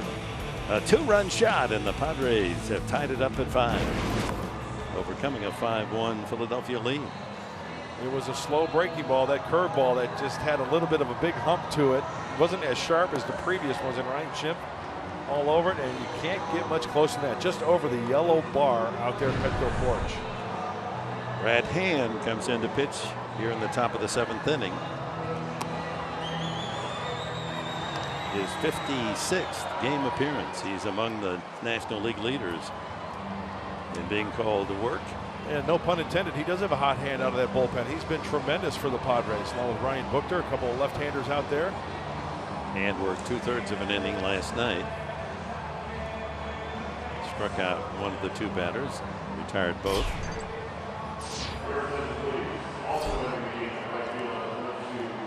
He'll face the top of the order, Cesar Hernandez, then Herrera and Franco.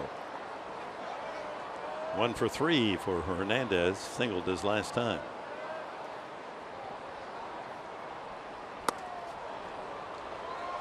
He will try to bunt for base hits. In fact, leads the National League with 10 bunt hits, 10.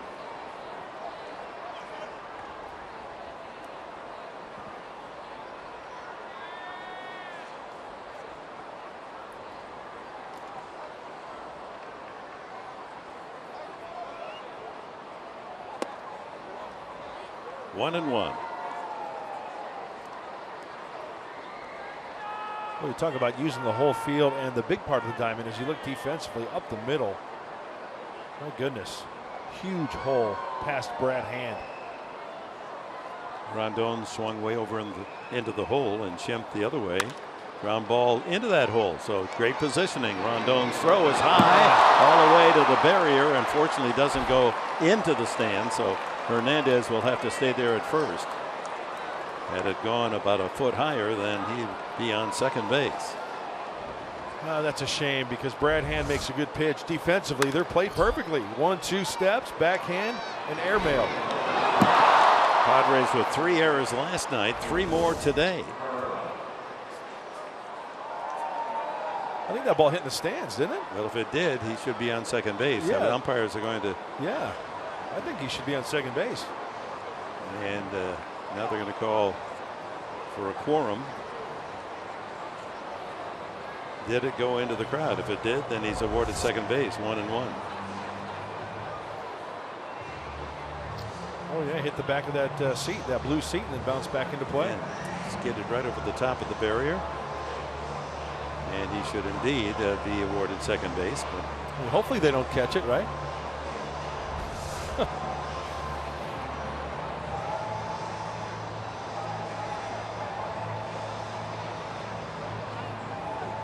yes, they ruled the ball did go into the crowd, and that's a good piece of umpiring. Got it right. Yep. So a 2-base throwing error from Rondon. Not good. 6 errors in 2 games for the Padres defense. So the leadoff man at second base when he should be out.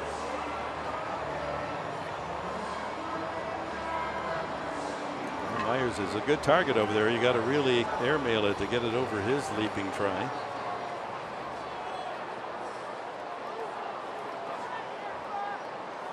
Bench coach Mark McGuire and Andy Green, they're not at all certain that that ball went in the crowd, but the replay evidence shows that it did. So Double Herrera's up, home run and an RBI single today. He's 2 for 3, a couple of RBIs.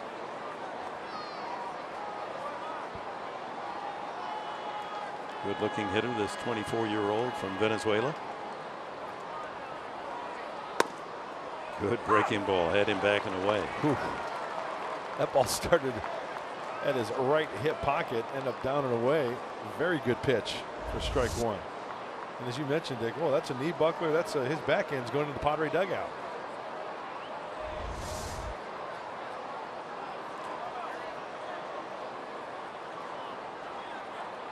Couple of hits against Brad Hand, Herrera, as you saw.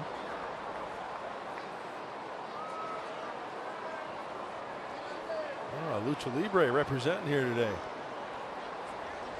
Is that Casper, the ghost, there on his shoulder? Yeah, good call, Professor. Put a shirt on, dude. Kicking me out.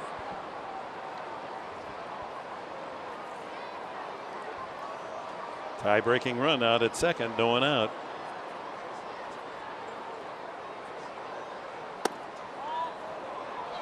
Again, bottom of the strike zone, and he's been consistent all day, Baker. Not giving that low pitch.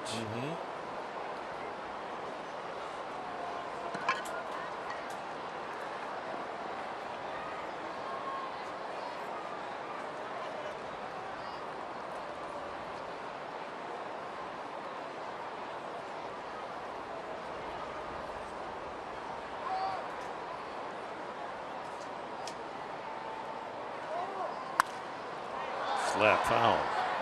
1-2 the count on Herrera with Maikel Franco to hit next. This copyrighted telecast is presented by the authority of the San Diego Padres and may not be reproduced or retransmitted in any form. The accounts and descriptions of this game may not be disseminated without the express written consent of the San Diego Padres.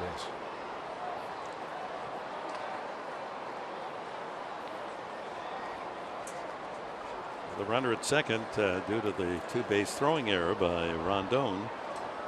This would be a dandy spot for a strikeout.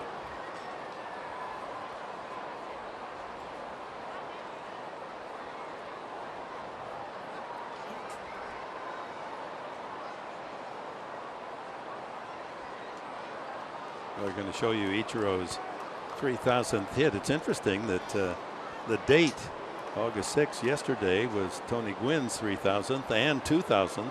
Then Wade Boggs on this day, his 3,000. Now Ichiro, number 3,000 on August 7th. 1-2.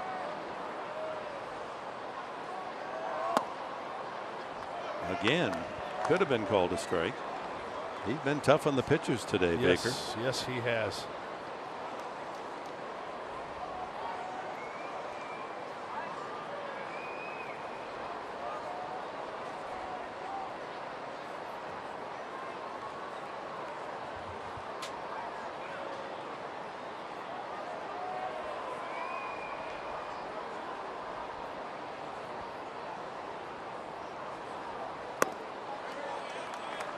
And a full count.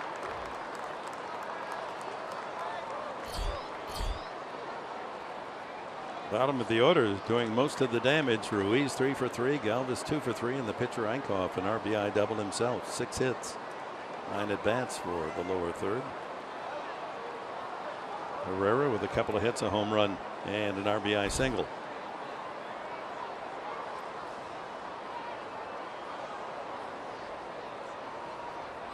Got him.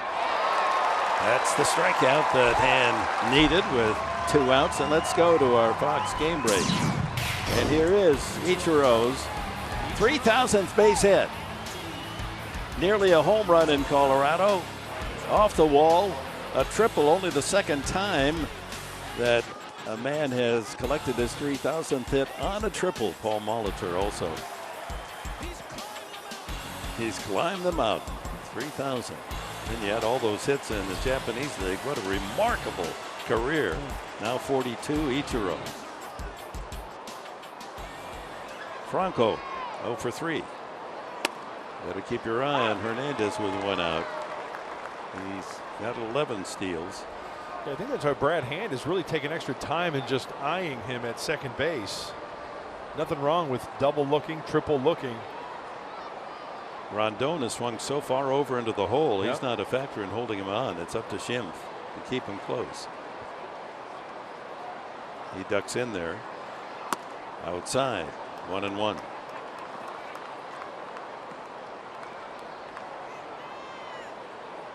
Franco, the club leader in RBIs with 66.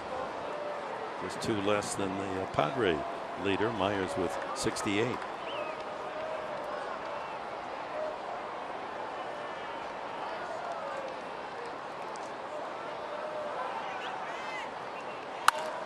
Line drive, left field. Dickerson makes the catch. Throws back to second. And back is Hernandez in time. Franco blisters the shot to left for the second out. And it looks as if Tommy Joseph, the right-handed batter, is going to hit for Howard. He pinch hit for Howard last night and delivered a line drive out to center field.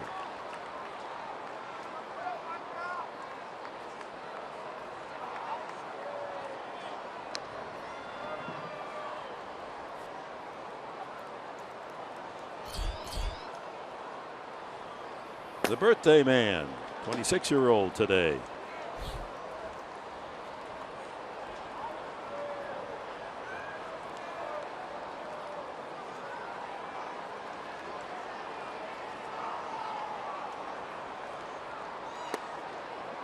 In for a strike. Joseph had an RBI single in the win on Friday night. Jose Dominguez continues to throw in the Padre bullpen.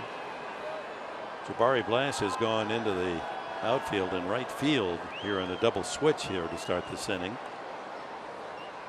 I'll put him in the 9th spot in the batting order for the Padres.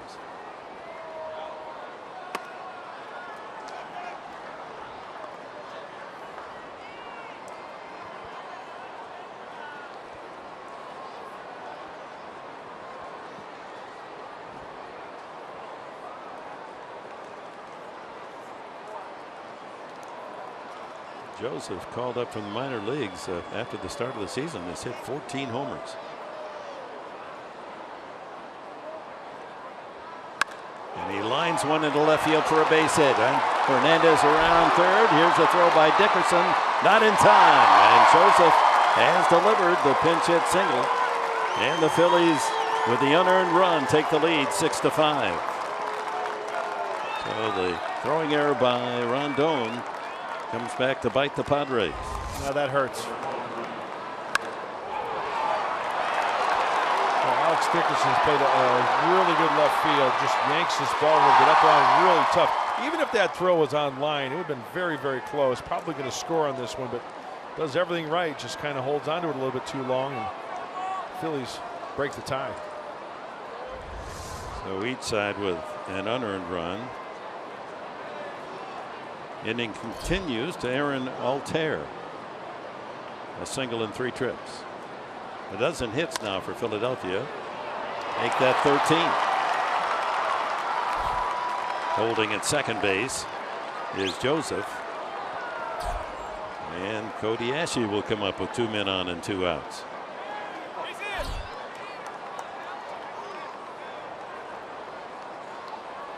And our coverage here from Petco Park, presented in HD by Sony. The blue skies are blue, the verdant grass glorious green. Hey Dick, correct me if I'm wrong, but 13 hits for the Phillies. Are 11 of those hits singles? I've got the home run by Herrera in the first. Couple of doubles, Galvis and Eichhoff in the 4th inning. There you go. The rest are all singles. So 10 singles. And another pinch hitter. Goodell going to bat.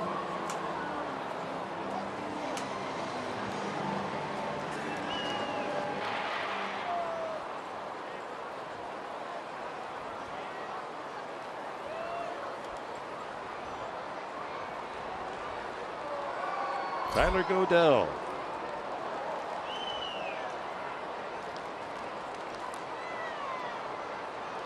First and second, a run home here in the top of the 7th inning, and the Phils have reclaimed the lead 6-5. They've been tough with runners in scoring position today, 3 for 5. Well, in fact, the whole series, they're 10 for 26, 385 average with men in scoring position.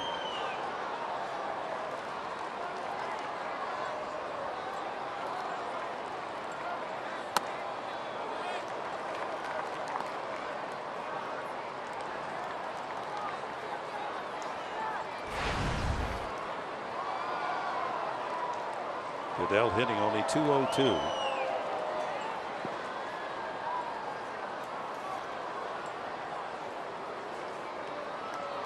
Joseph at second, Altair at first.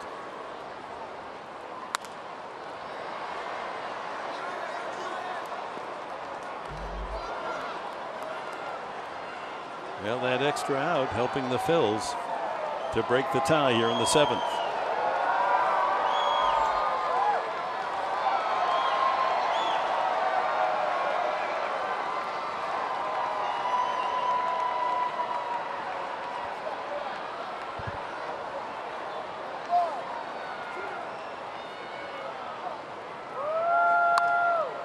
Line foul into the right field seat. 2 balls, 2 strikes to the pinch hitter Goodell.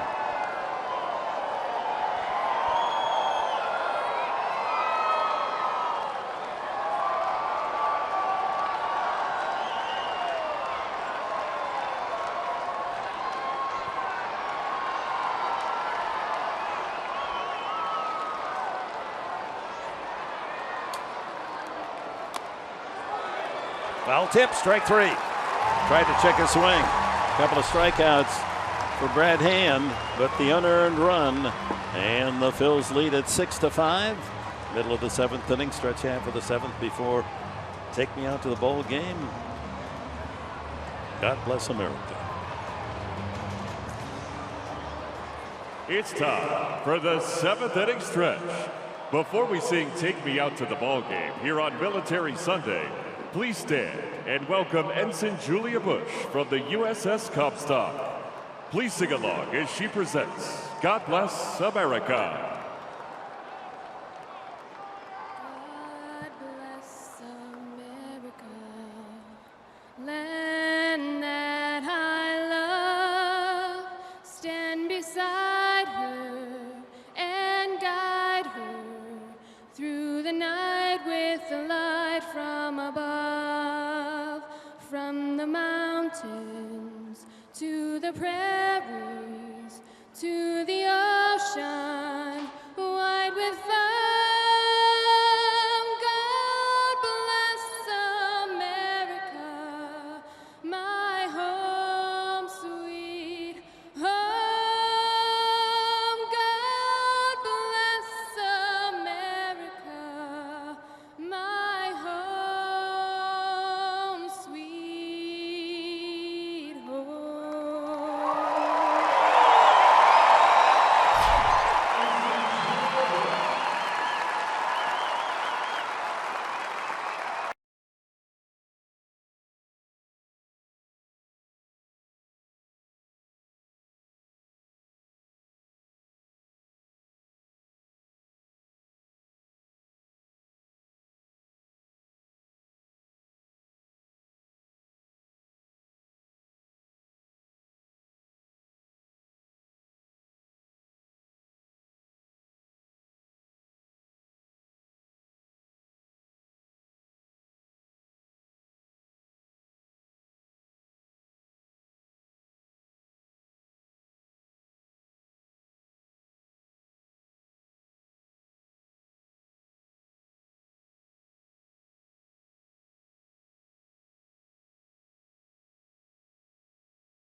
Padres baseball, brought to you by USAA, proudly serving the needs of the military community for over 90 years. By Jack in the Box, try the new Smoky Jack, taste it before it's gone.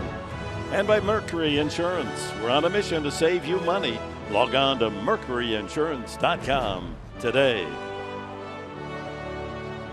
U.S. Navy Day, as the Padres salute our men and women in the United States Navy, along with the August 7th National Purple Heart Day and a couple of Purple Heart veteran saluted before the game. Very moving moment. Now the Padres battling back from 5-1 to tie it, but an unearned run gives the Phillies a 6-5 lead, and a Dubry Ramos comes in to pitch. So Jared Eichhoff will benefit from that unearned run. He's the pitcher of record, getting 6 runs today. That's quite out of character. The average is just 3.2 runs of support. There are the numbers for Ramos. And the blueprint for Pete Mackanin looks like it's in play here with the 1-run lead. Ramos, the 7th inning guy, Neris, the setup 8th inning guy, and then Gomez for the closer's role. Our Marine recruits back to base. Thank you for joining us again today. You make it special every Sunday. Norris, a single and a strikeout today.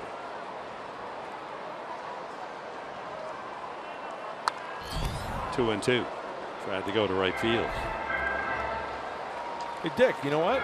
They're baseball fans. They're forming a home plate as they exit. The Pentagon, you bet.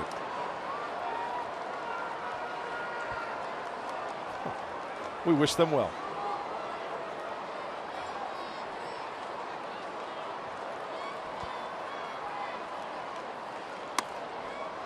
Up high. And a full count to Norris. Padres trying to rally again, trailing 6-5 here in the 7th. Rondon and the pitcher's spot. Jabari Blash in the double switch would hit 3rd in the inning. Ball 4, leadoff walk. That's encouraging. And the first walk of the afternoon for the Padres as Tyler Goodell stays in the game and left.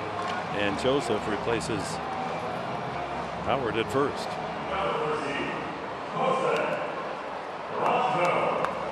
Jose Rondon make amends for that error that cost the Padres the unearned run and the lead top half of the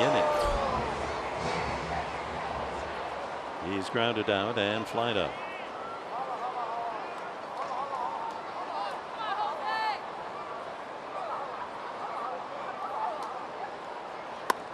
Inside.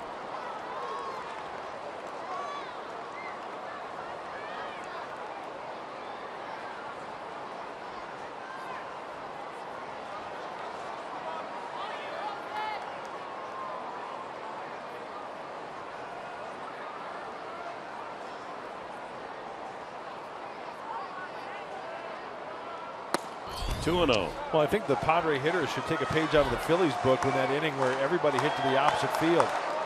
Righties spanked hits to right field, lefties to left field. You know, Ramos is going to be a guy that's going to be tough to pull. He's got the good fastball, the good breaking ball, and generally he keeps it away to right-handed hitters. He's been too far outside the first 2 hitters, walking Norris, and now Rondon with the count in his favor, 2-0.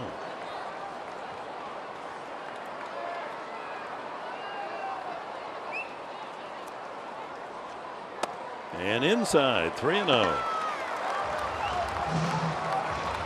Out of character, touch of wildness. He's walked only 4 men in his 18+ innings.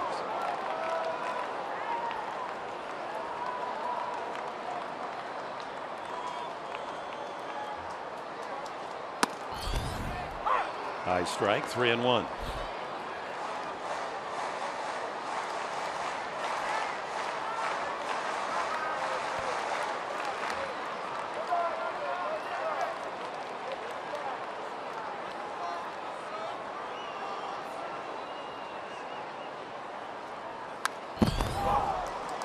Got a pitch to hit, but fouled it straight back. He was on it.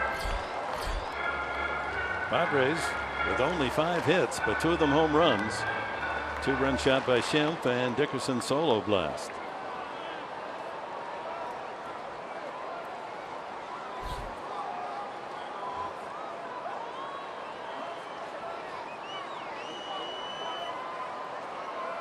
Inside, he's walked him. Back to back, 3 tickets, Norris and Rondon. That sets the table for the Padres. They get the tying run in scoring position. Go ahead, score at first with no one out. Talk about doing the scissors right there. Wow.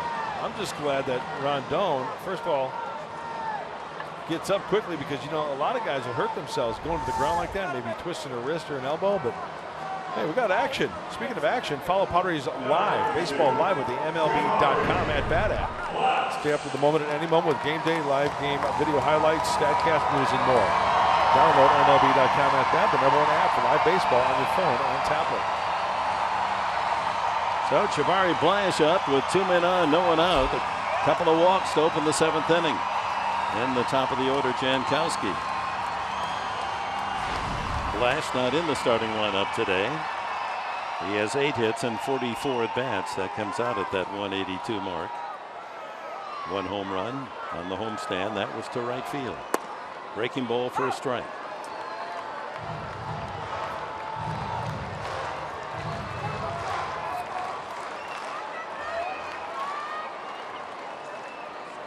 Not asked to bunt. He does not have a sacrifice hit this year. Pulls it to third. There's one. Back to second for one. To first. A triple play. Oh, my. Wow.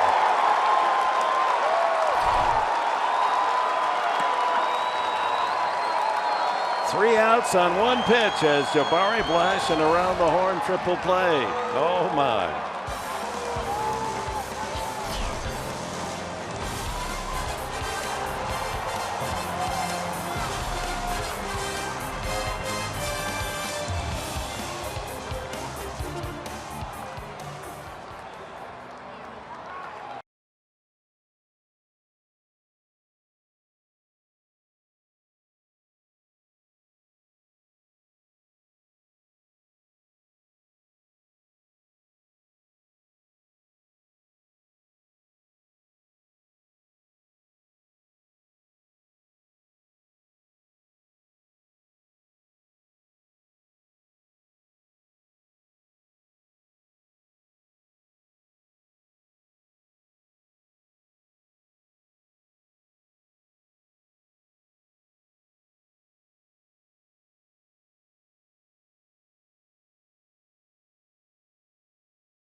Ahead of the Padres in the top of the 8th, Solana Beach Little Leaguers are with us as Mark and I prepare for Padres Live, the post-game show, brought to you by Cox Communications. Good-looking group. Good-looking group, and also ball players, which is really good to see. I like your Phillies jersey, but we're in San Diego. You have to make a change. You know that. All right, well, here's something that your Phillies, I'm sure, are enjoying. How about this, a triple play from the you don't see this every day file. You don't see that very often, and it has to happen going to third base. Nice turn by Franco, and then the turn in the middle of the diamond. You're wondering if he was right around the base at second base. That was something that you wanted to take a second look at, but you see that left heel just barely on second base and turn the play against Jabari Blash, killing the rally. And when we see in the post-game show, guys, we'll get you set for the Pittsburgh series as you guys head out on the road with the off day tomorrow. So we'll tee up everybody for that, and you'll hear from the manager, Andy Green. All that more coming up after the final out. Thank you, Mark. All right, thank you, Mike. Just for those of you that are curious, that's the 15th time that an opponent has turned a triple play against the Padres. The last was by the Colorado infield 2 years ago. The Padres have turned 8 triple plays. Their last was 6 years ago against the Mets, 2010. So a hopeful inning with a couple of gift walks to open things, and Blash hit a made-to-order 5-4-3 triple play. Phillies' last triple play was 7 years ago. Unassisted triple play. Oh, by Eric Bruntlett. I think there's another Philly in uniform that did that unassisted triple play, and he's coaching first base for the Phillies, Mickey Morandini. I remember that play. Mickey was playing second base, first and second, nobody out. Line drive, runners were going. He caught it, touched second, and then touched the runner going from first to second for the triple play unassisted. That's a pretty cool play. Carlos Ruiz, a perfect 3 for 3, scored a run. Then Freddie Galvis, 2 for 3, has scored a run, knocked in a run, and then the pitcher's spot. Jose Dominguez on his birthday, getting some action. 26 today.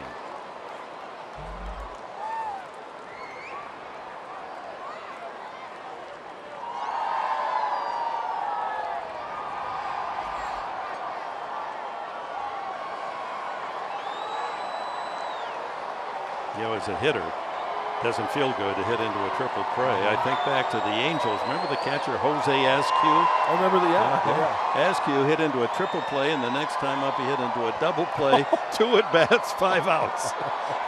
That's a bad day at the ballpark. Oh, poor guy. And Blash only think through what might have been better. 2-2 to Ruiz.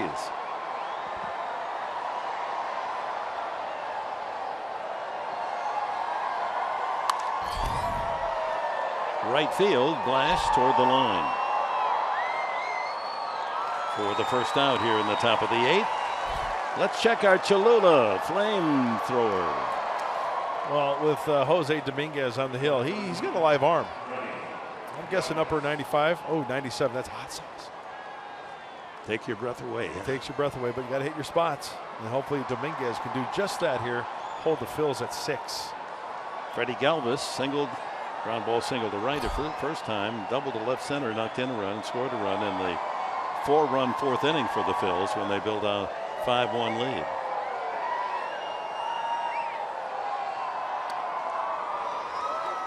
And our Marines head back to base.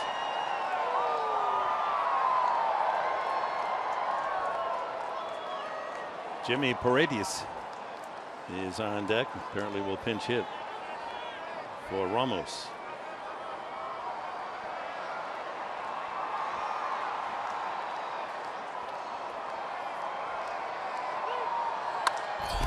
Right field, Blash right there. A couple of steps back. Line out Galvis. 2 going. As we go down to Julie Alexandria. Julie. Hey guys, well, just a farm update for you on Padres' top outfield prospect, Hunter Renfroe, who was taken out of Saturday's game after being hit by a pitch on the right wrist area. Now, initial x-rays came back negative, which is a positive, of course. And Chihuahua's manager, Rod Barajas, and Andy Green both keeping a very close eye on the situation. But Andy Green said, to his knowledge, he is fine. He won't be missing any time. So good news there. That is. It was worrisome when we heard the news last night that he had been hit by a pitch on his hand or wrist. And sometimes those can result in small bones breaking. Would have cost him the rest of the season. X-rays negative. No, you're right. That's a good way to express it. Negative is positive in that game. And Renfroe leading the Pacific League not only in home runs but RBIs.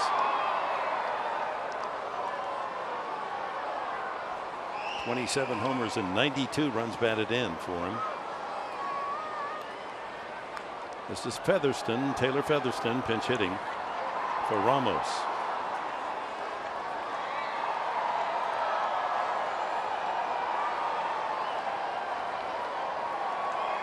Two outs, bases empty here in the 8th. Phillies lead it 6-5. Fastball at 96. But he's been consistent. He just won't call that a strike. I know. It's been one of those strike zones today. 1 for 12 for young Featherston.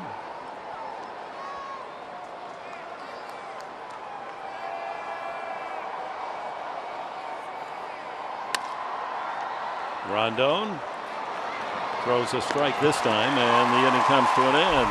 On his birthday, Dominguez celebrates with a 1-2-3 8th inning.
Padres baseball, brought to you by USAA, official military appreciation partner of the San Diego Padres.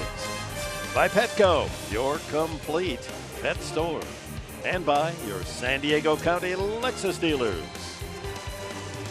Couple of home runs for the Padres. The solo shot, Dickerson, 2-run home run, Schimpf, both into the Petco porch. They rallied from 5-1 to tie at 5, but an unearned run for the Phillies in the 7th inning, 6-5 lead. And here's Hector Neris.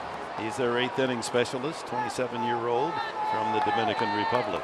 Having a good year. You see the splits. He's a strikeout pitcher. Got to get to him early in the count. Avoid that breaking ball. 68 strikeouts in 56 innings for Neris. He does give up a home run now and then. 7 of them this year. Jankowski, his single led off the Padres' 3-run 6th inning as they tied the game at 5. Jankowski, Myers, and Solarte.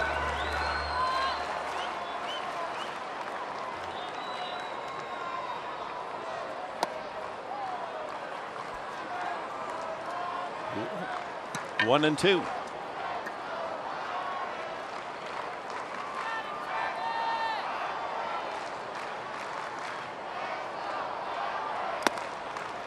Low again.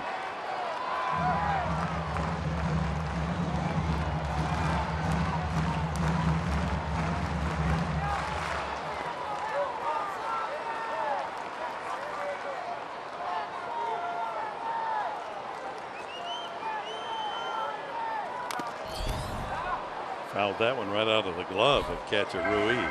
Okay, we know that Travis Jankowski, the leadoff hitter, leads off a game. And I know this was a story where he led off 13 times in a row. 3 times on Friday, 3 times on Saturday, 3 times today he's led off an inning. It's amazing. It really is. Works itself around through the order if that pitcher makes an out. And he's working the count to 3 and 2. Myers, infield hit in 3 at-bats today.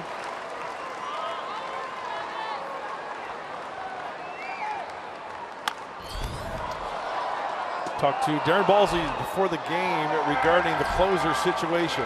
He said, Brandon Maurer, a lot of pitches last night. So Ryan Buchter would probably be the closer in the 9th inning if the Padres have the lead, and it's that type of situation.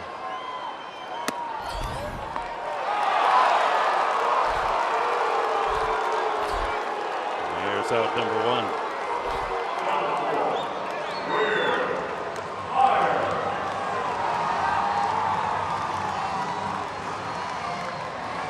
Hey, want to know how the Chargers offensive line is shaping up for the season and who's standing out at training camp? Find out on the season debut of Behind the Bolt with Nick Hardwick. Wednesday after Padres Live on Fox Sports San Diego.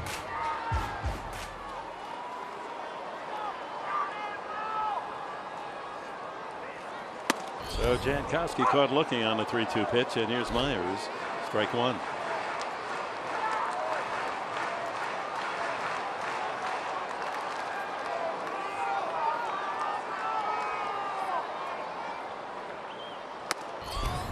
Outside.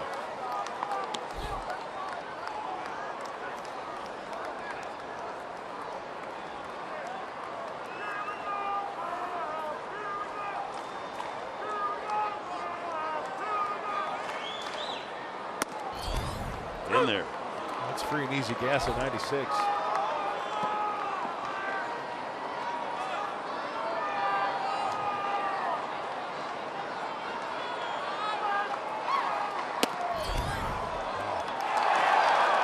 And Myers caught looking. Oh, Jankowski and Myers taking strike 3. The first 2 outs here in the 8th. Whether they've got that breaking ball in the back of their minds, but Neris is just rearing back in paint at 96. Ryan Buchter and Leonel Campos in the Padre pen. Solarte the batter, 0 for 3.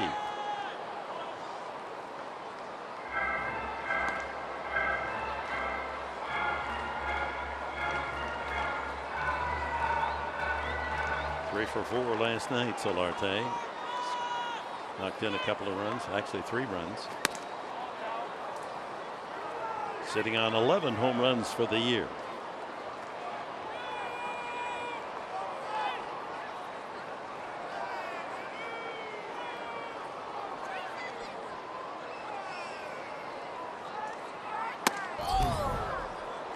Two balls and a strike. Again, 96 on the fastball. On his toes. Glove ready. Hopefully he's in the outfield seats where if it comes to him, it's a home run.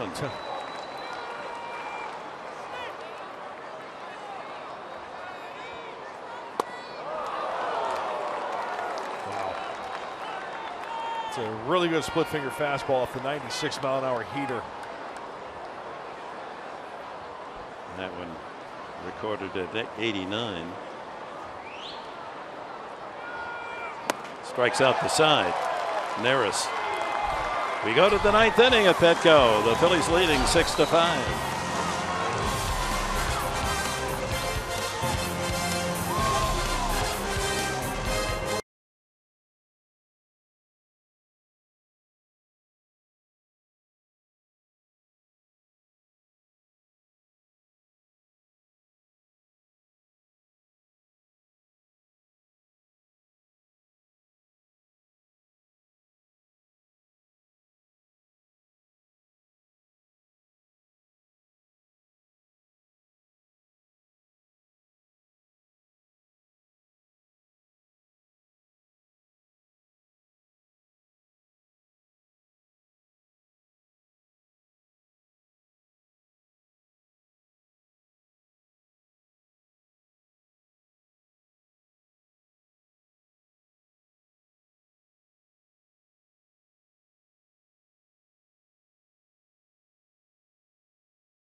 Another terrific Military Sunday saluting the men and women of the United States Navy and National Purple Heart Day.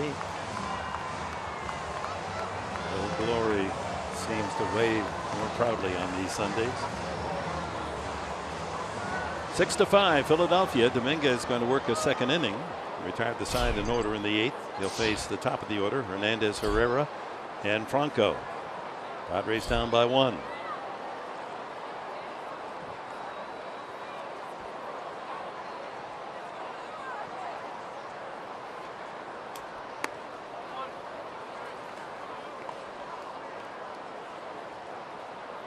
Hernandez safe on an error, throwing error by base error by Rondon his last time. That led to the unearned run that broke the 5-5 tie. 1-1. Ooh. There's that strike zone again, Professor. Interesting. Balls down at the knees that look to be strikes have not been called strikes. We'll keep it out there.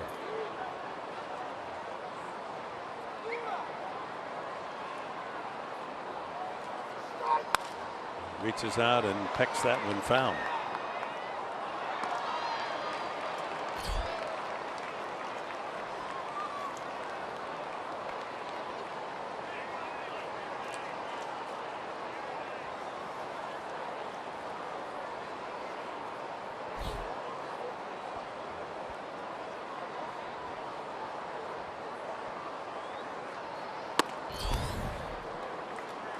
A lot of movement. 96. 2-2. Looking ahead, bottom of the 9th inning, the Padres have the middle of the order, Dickerson and Chimpf, both with home runs, and the pitcher's spot.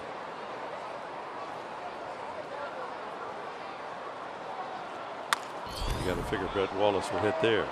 Myers will go to the bag himself for the out. One away. Time now for our Carl's Jr. star of the game. Odubel Herrera got the Phils on the board the first inning with a line drive home run opposite field, number 12 on the year. And another base hit to left field, a single that knocked in a run in the fourth inning. 2 for 4 day for Odubel Herrera. He's our Carl's Jr. star of the game. And here he is, right on cue.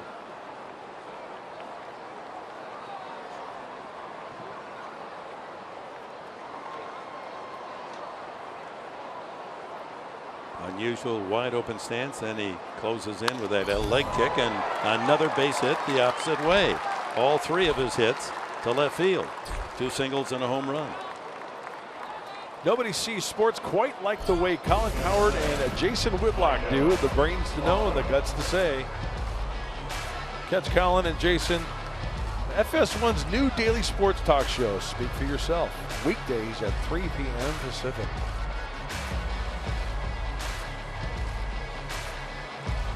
Maikel Franco with 1 out in the 9th inning. Herrera aboard again. 14 hits now for the Phillies. Franco wearing the collar, lined out sharply to left field his last time. 3 hits for Herrera, 3 for Ruiz to lead the Philadelphia attack. Done a pretty good job this series. The Padres pitching is against Franco. What a ground ball here. They've turned 3 double plays. In case you're just joining us, the Phillies a triple play today. After Norris and Rondon had walked in the 7th inning, Blash coming up for the first time, hitting in the pitcher spot, hit into a 5-4-3 triple play. Made to order 1 hop that drew Franco right to the bag at third. He went on to second and then to first for the triple killing. Big blow to the Padres. They look to have momentum. Runner goes. Ball gets through Norris. And he'll hold there at second. Looked like a breaking ball, a slider away, cutter if you want to call it that. Caught the glove of Derek Norris. So it's a stolen base for Herrera, number 17. He leads the Phillies. Going on the pitch.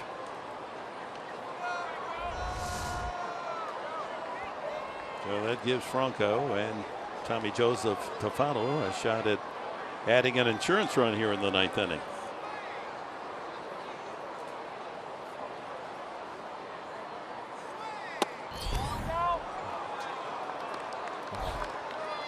Two and 1. Herrera had a big jump off second that last pitch. Dominguez might be guilty of one look and pitch. And with 1 out, Herrera might be invited to pull for third. Shemp comes over to check him on that delivery. Did Derek get it again?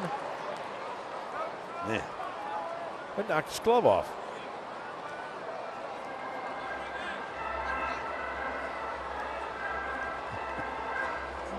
Old scrap iron.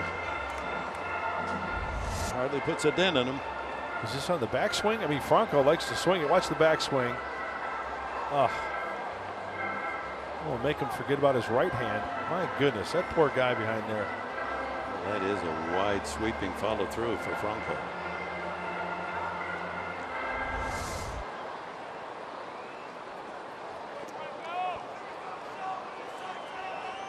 Two and 2.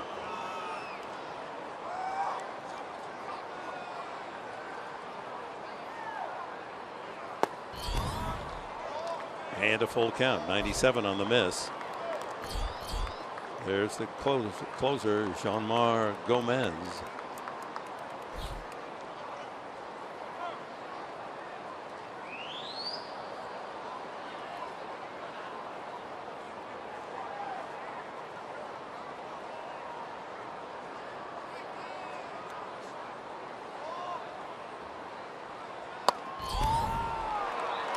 Again, borderline pitch, ball 4. So a couple men on here in the 9th. First walk from Dominguez. Brings up Tommy Joseph. Pinch hit for Ryan Howard in the 7th inning and knocked in a run. The unearned run that gave the Phillies the 6-5 lead.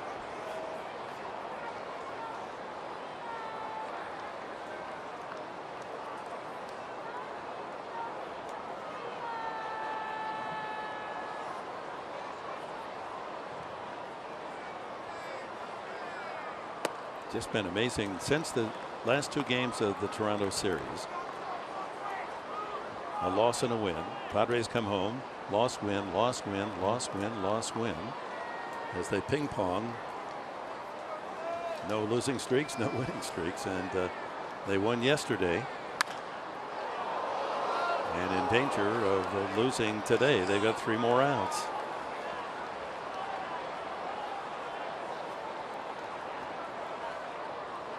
Well, remember they swept the Giants July 15th, 16th, and 17th, and then since that date, 2 in a row. They haven't won 2 in a row, like you mentioned, Dick, all the way back to that Giants series in July. It's 19 straight games.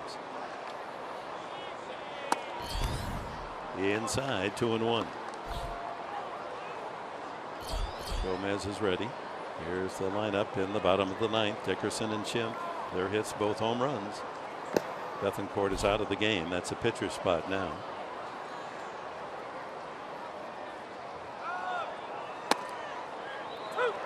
Two and 2. Padres have turned 3 double plays. A good spot for a 4th. And infielders diving, getting dirty. Anything to your right or left, prevent that runner from scoring from second base.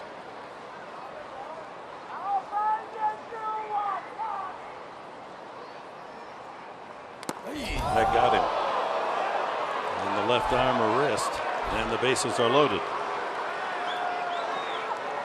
A single hit batsman, a walk.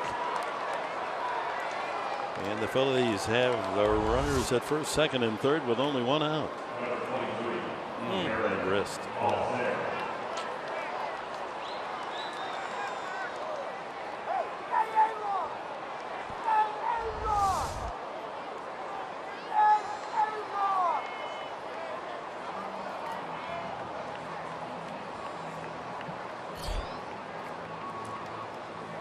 Yeah, not much meat right there to protect that bone on the wrist.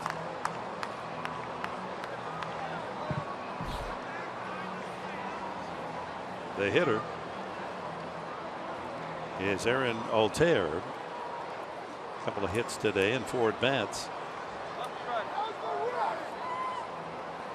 And Andy Green is going to make a pitching change. Double switch. Brett Wallace has a glove and he jogs onto the field. He's going to play third base. And Solarte looks as if is he out of the game or is he going to switch to another infield spot? Yeah, we'll sort that all out as a pitching change made here in the top of the 9th inning with the Phils threatening to add to their 6-5 lead.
do and play my game. I knew I was always capable of playing at the big league level and do something to contribute to the team. So, you know, all I try to do is just go up there and be me, refine my approach, and just really not take any pitch off because at the big league level, it's just you got to be on every pitch. That was a sneak preview of Tuesday's all-new SD Live featuring Ryan Schimpf. Tuesday, Padres Live on right here, Fox Sports San Diego. You got to watch it. It's a great show. Schimpf with his 10th home run as a Padre to tie the game back in the 6th inning. Phillies now with the bases loaded, 1 out, and Ryan Buchter making his 53rd appearance of the year. Altair, the batter. Infield in at the corners, halfway up the middle. Brett Wallace goes in at third base. So Solarte is out of the game. The other infield positions the same. Rondon at short, Schimpf at second, Myers at first. Another borderline 1-1. Wallace will hit third in the bottom of the 9th after Dickerson and Schimpf.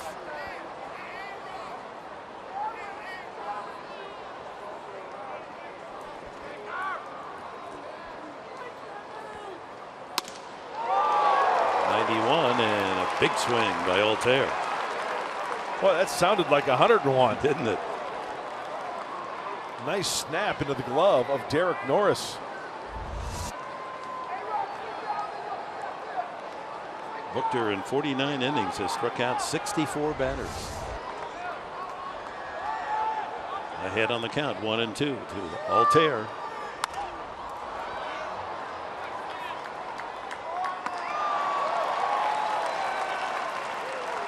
Man in the row just in front of the aisle making that play.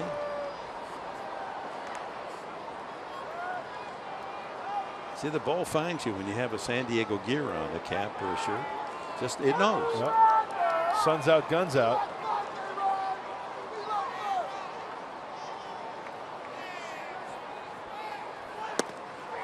That's paint. That is paint. My goodness. He's really been tough. Consistent.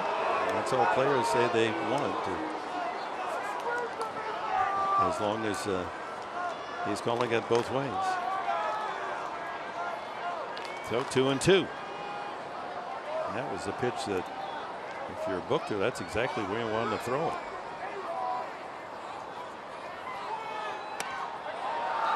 Got him.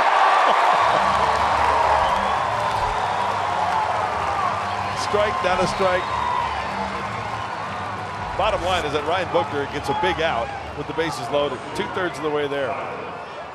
Good job by Norris to pull that into the strike zone. And the last pitch, number 6, in off the plate to hang with him. So Tyler Goodell, he entered the game as a pinch hitter back in the 7th inning, struck out swinging. That was after they had scored the unearned run to make it 6-5.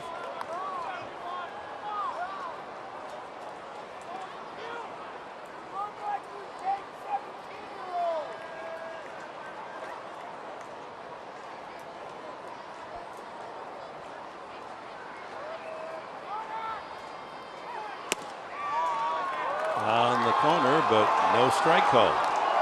Oh, he's really having a rough inning. Fans trying to help him out.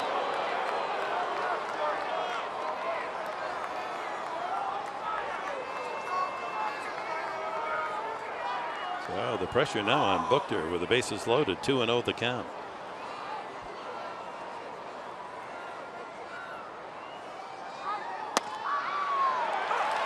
Two and one.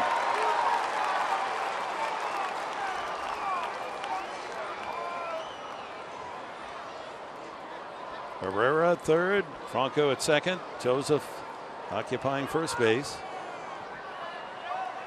The action pitch, 2-1 with 2 outs. Ground ball to short. Rondon the short way, and the inning comes to an end, and Buchter, a great job, comes in with the bases loaded, takes care of business.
Summary, the Padres tied it up on a 2-run homer.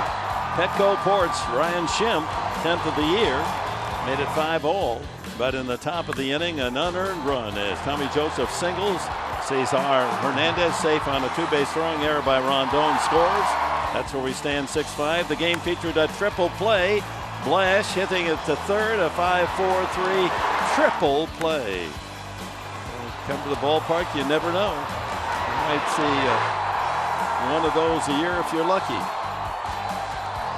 The 15th against the Padres in their history, and they've turned 8, so only 23 in 48 seasons of fans following Padre baseball seeing a triple play. So the scoreboard trying to encourage the fans to rally here in the bottom of the 9th as Jean-Marc Gomez comes in seeking save number 29. 14 of the last 16 appearances have been scoreless for Jean-Marc Gomez. The fastball, changeup, slider. Averages about 91. He could touch 95. Got the save on Friday night, but gave up a couple of hits.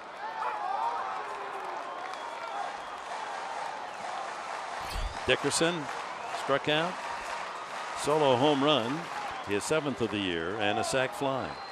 This inning's got the makings of a bloop and a blast. You can feel it. Outfield doubles defense. Right fielder Altair very deep.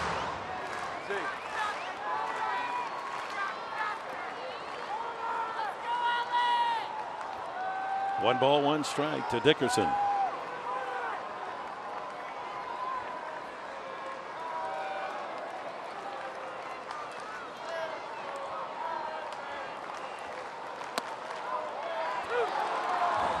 One and two, breaking ball.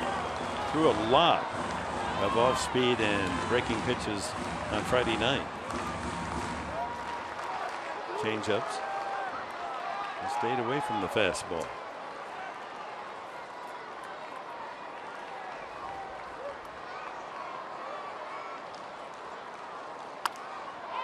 Got into his kitchen there, fisted it foul. Yeah, you see how quick Alex was at that baseball, fouling it off, getting another chance at it, trying to get on for Ryan Schimpf.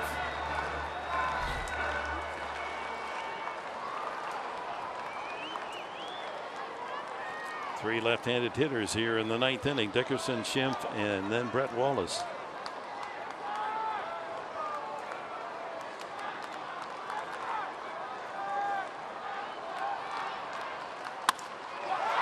Shortstop Galvis. Ball like a magnet to the glove of Galvis. One away. Looking ahead, off day tomorrow, and we'll open a 9-game road trip. 3 in Pittsburgh on Tuesday night. Luis Perdomo will be on the mound for the Padres. 4 o'clock our TV time here on Fox Sports San Diego. The Pirates have yet to announce their pitcher. Then it'll be Jackson against former Giant Ryan Vogelsong on Wednesday night. Day game Thursday, Friedrich and Toyon.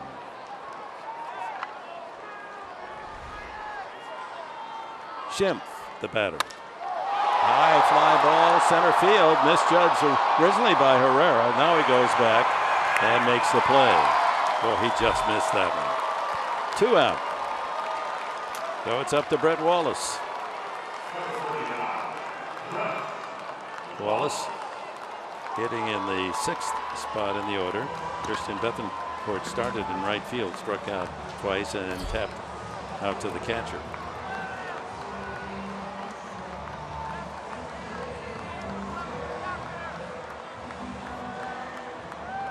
Wallace on the season, 6 home runs, none as a pinch hitter.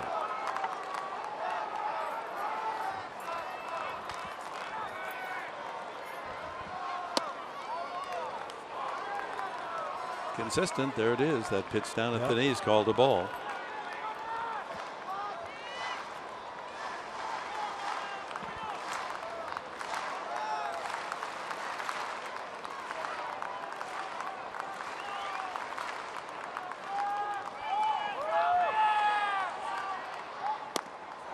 Changeup, 1-1.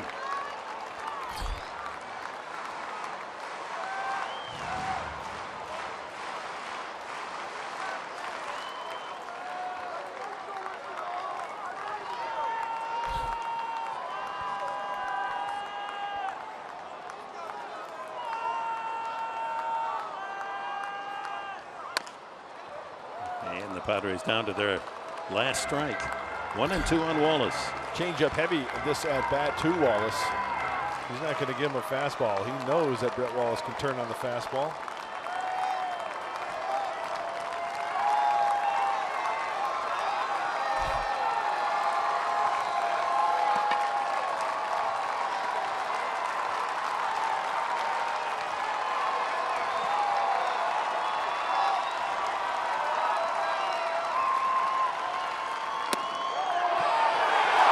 Three calls the borderline pitch for the final out of the game, and the Phillies have won it 6-5.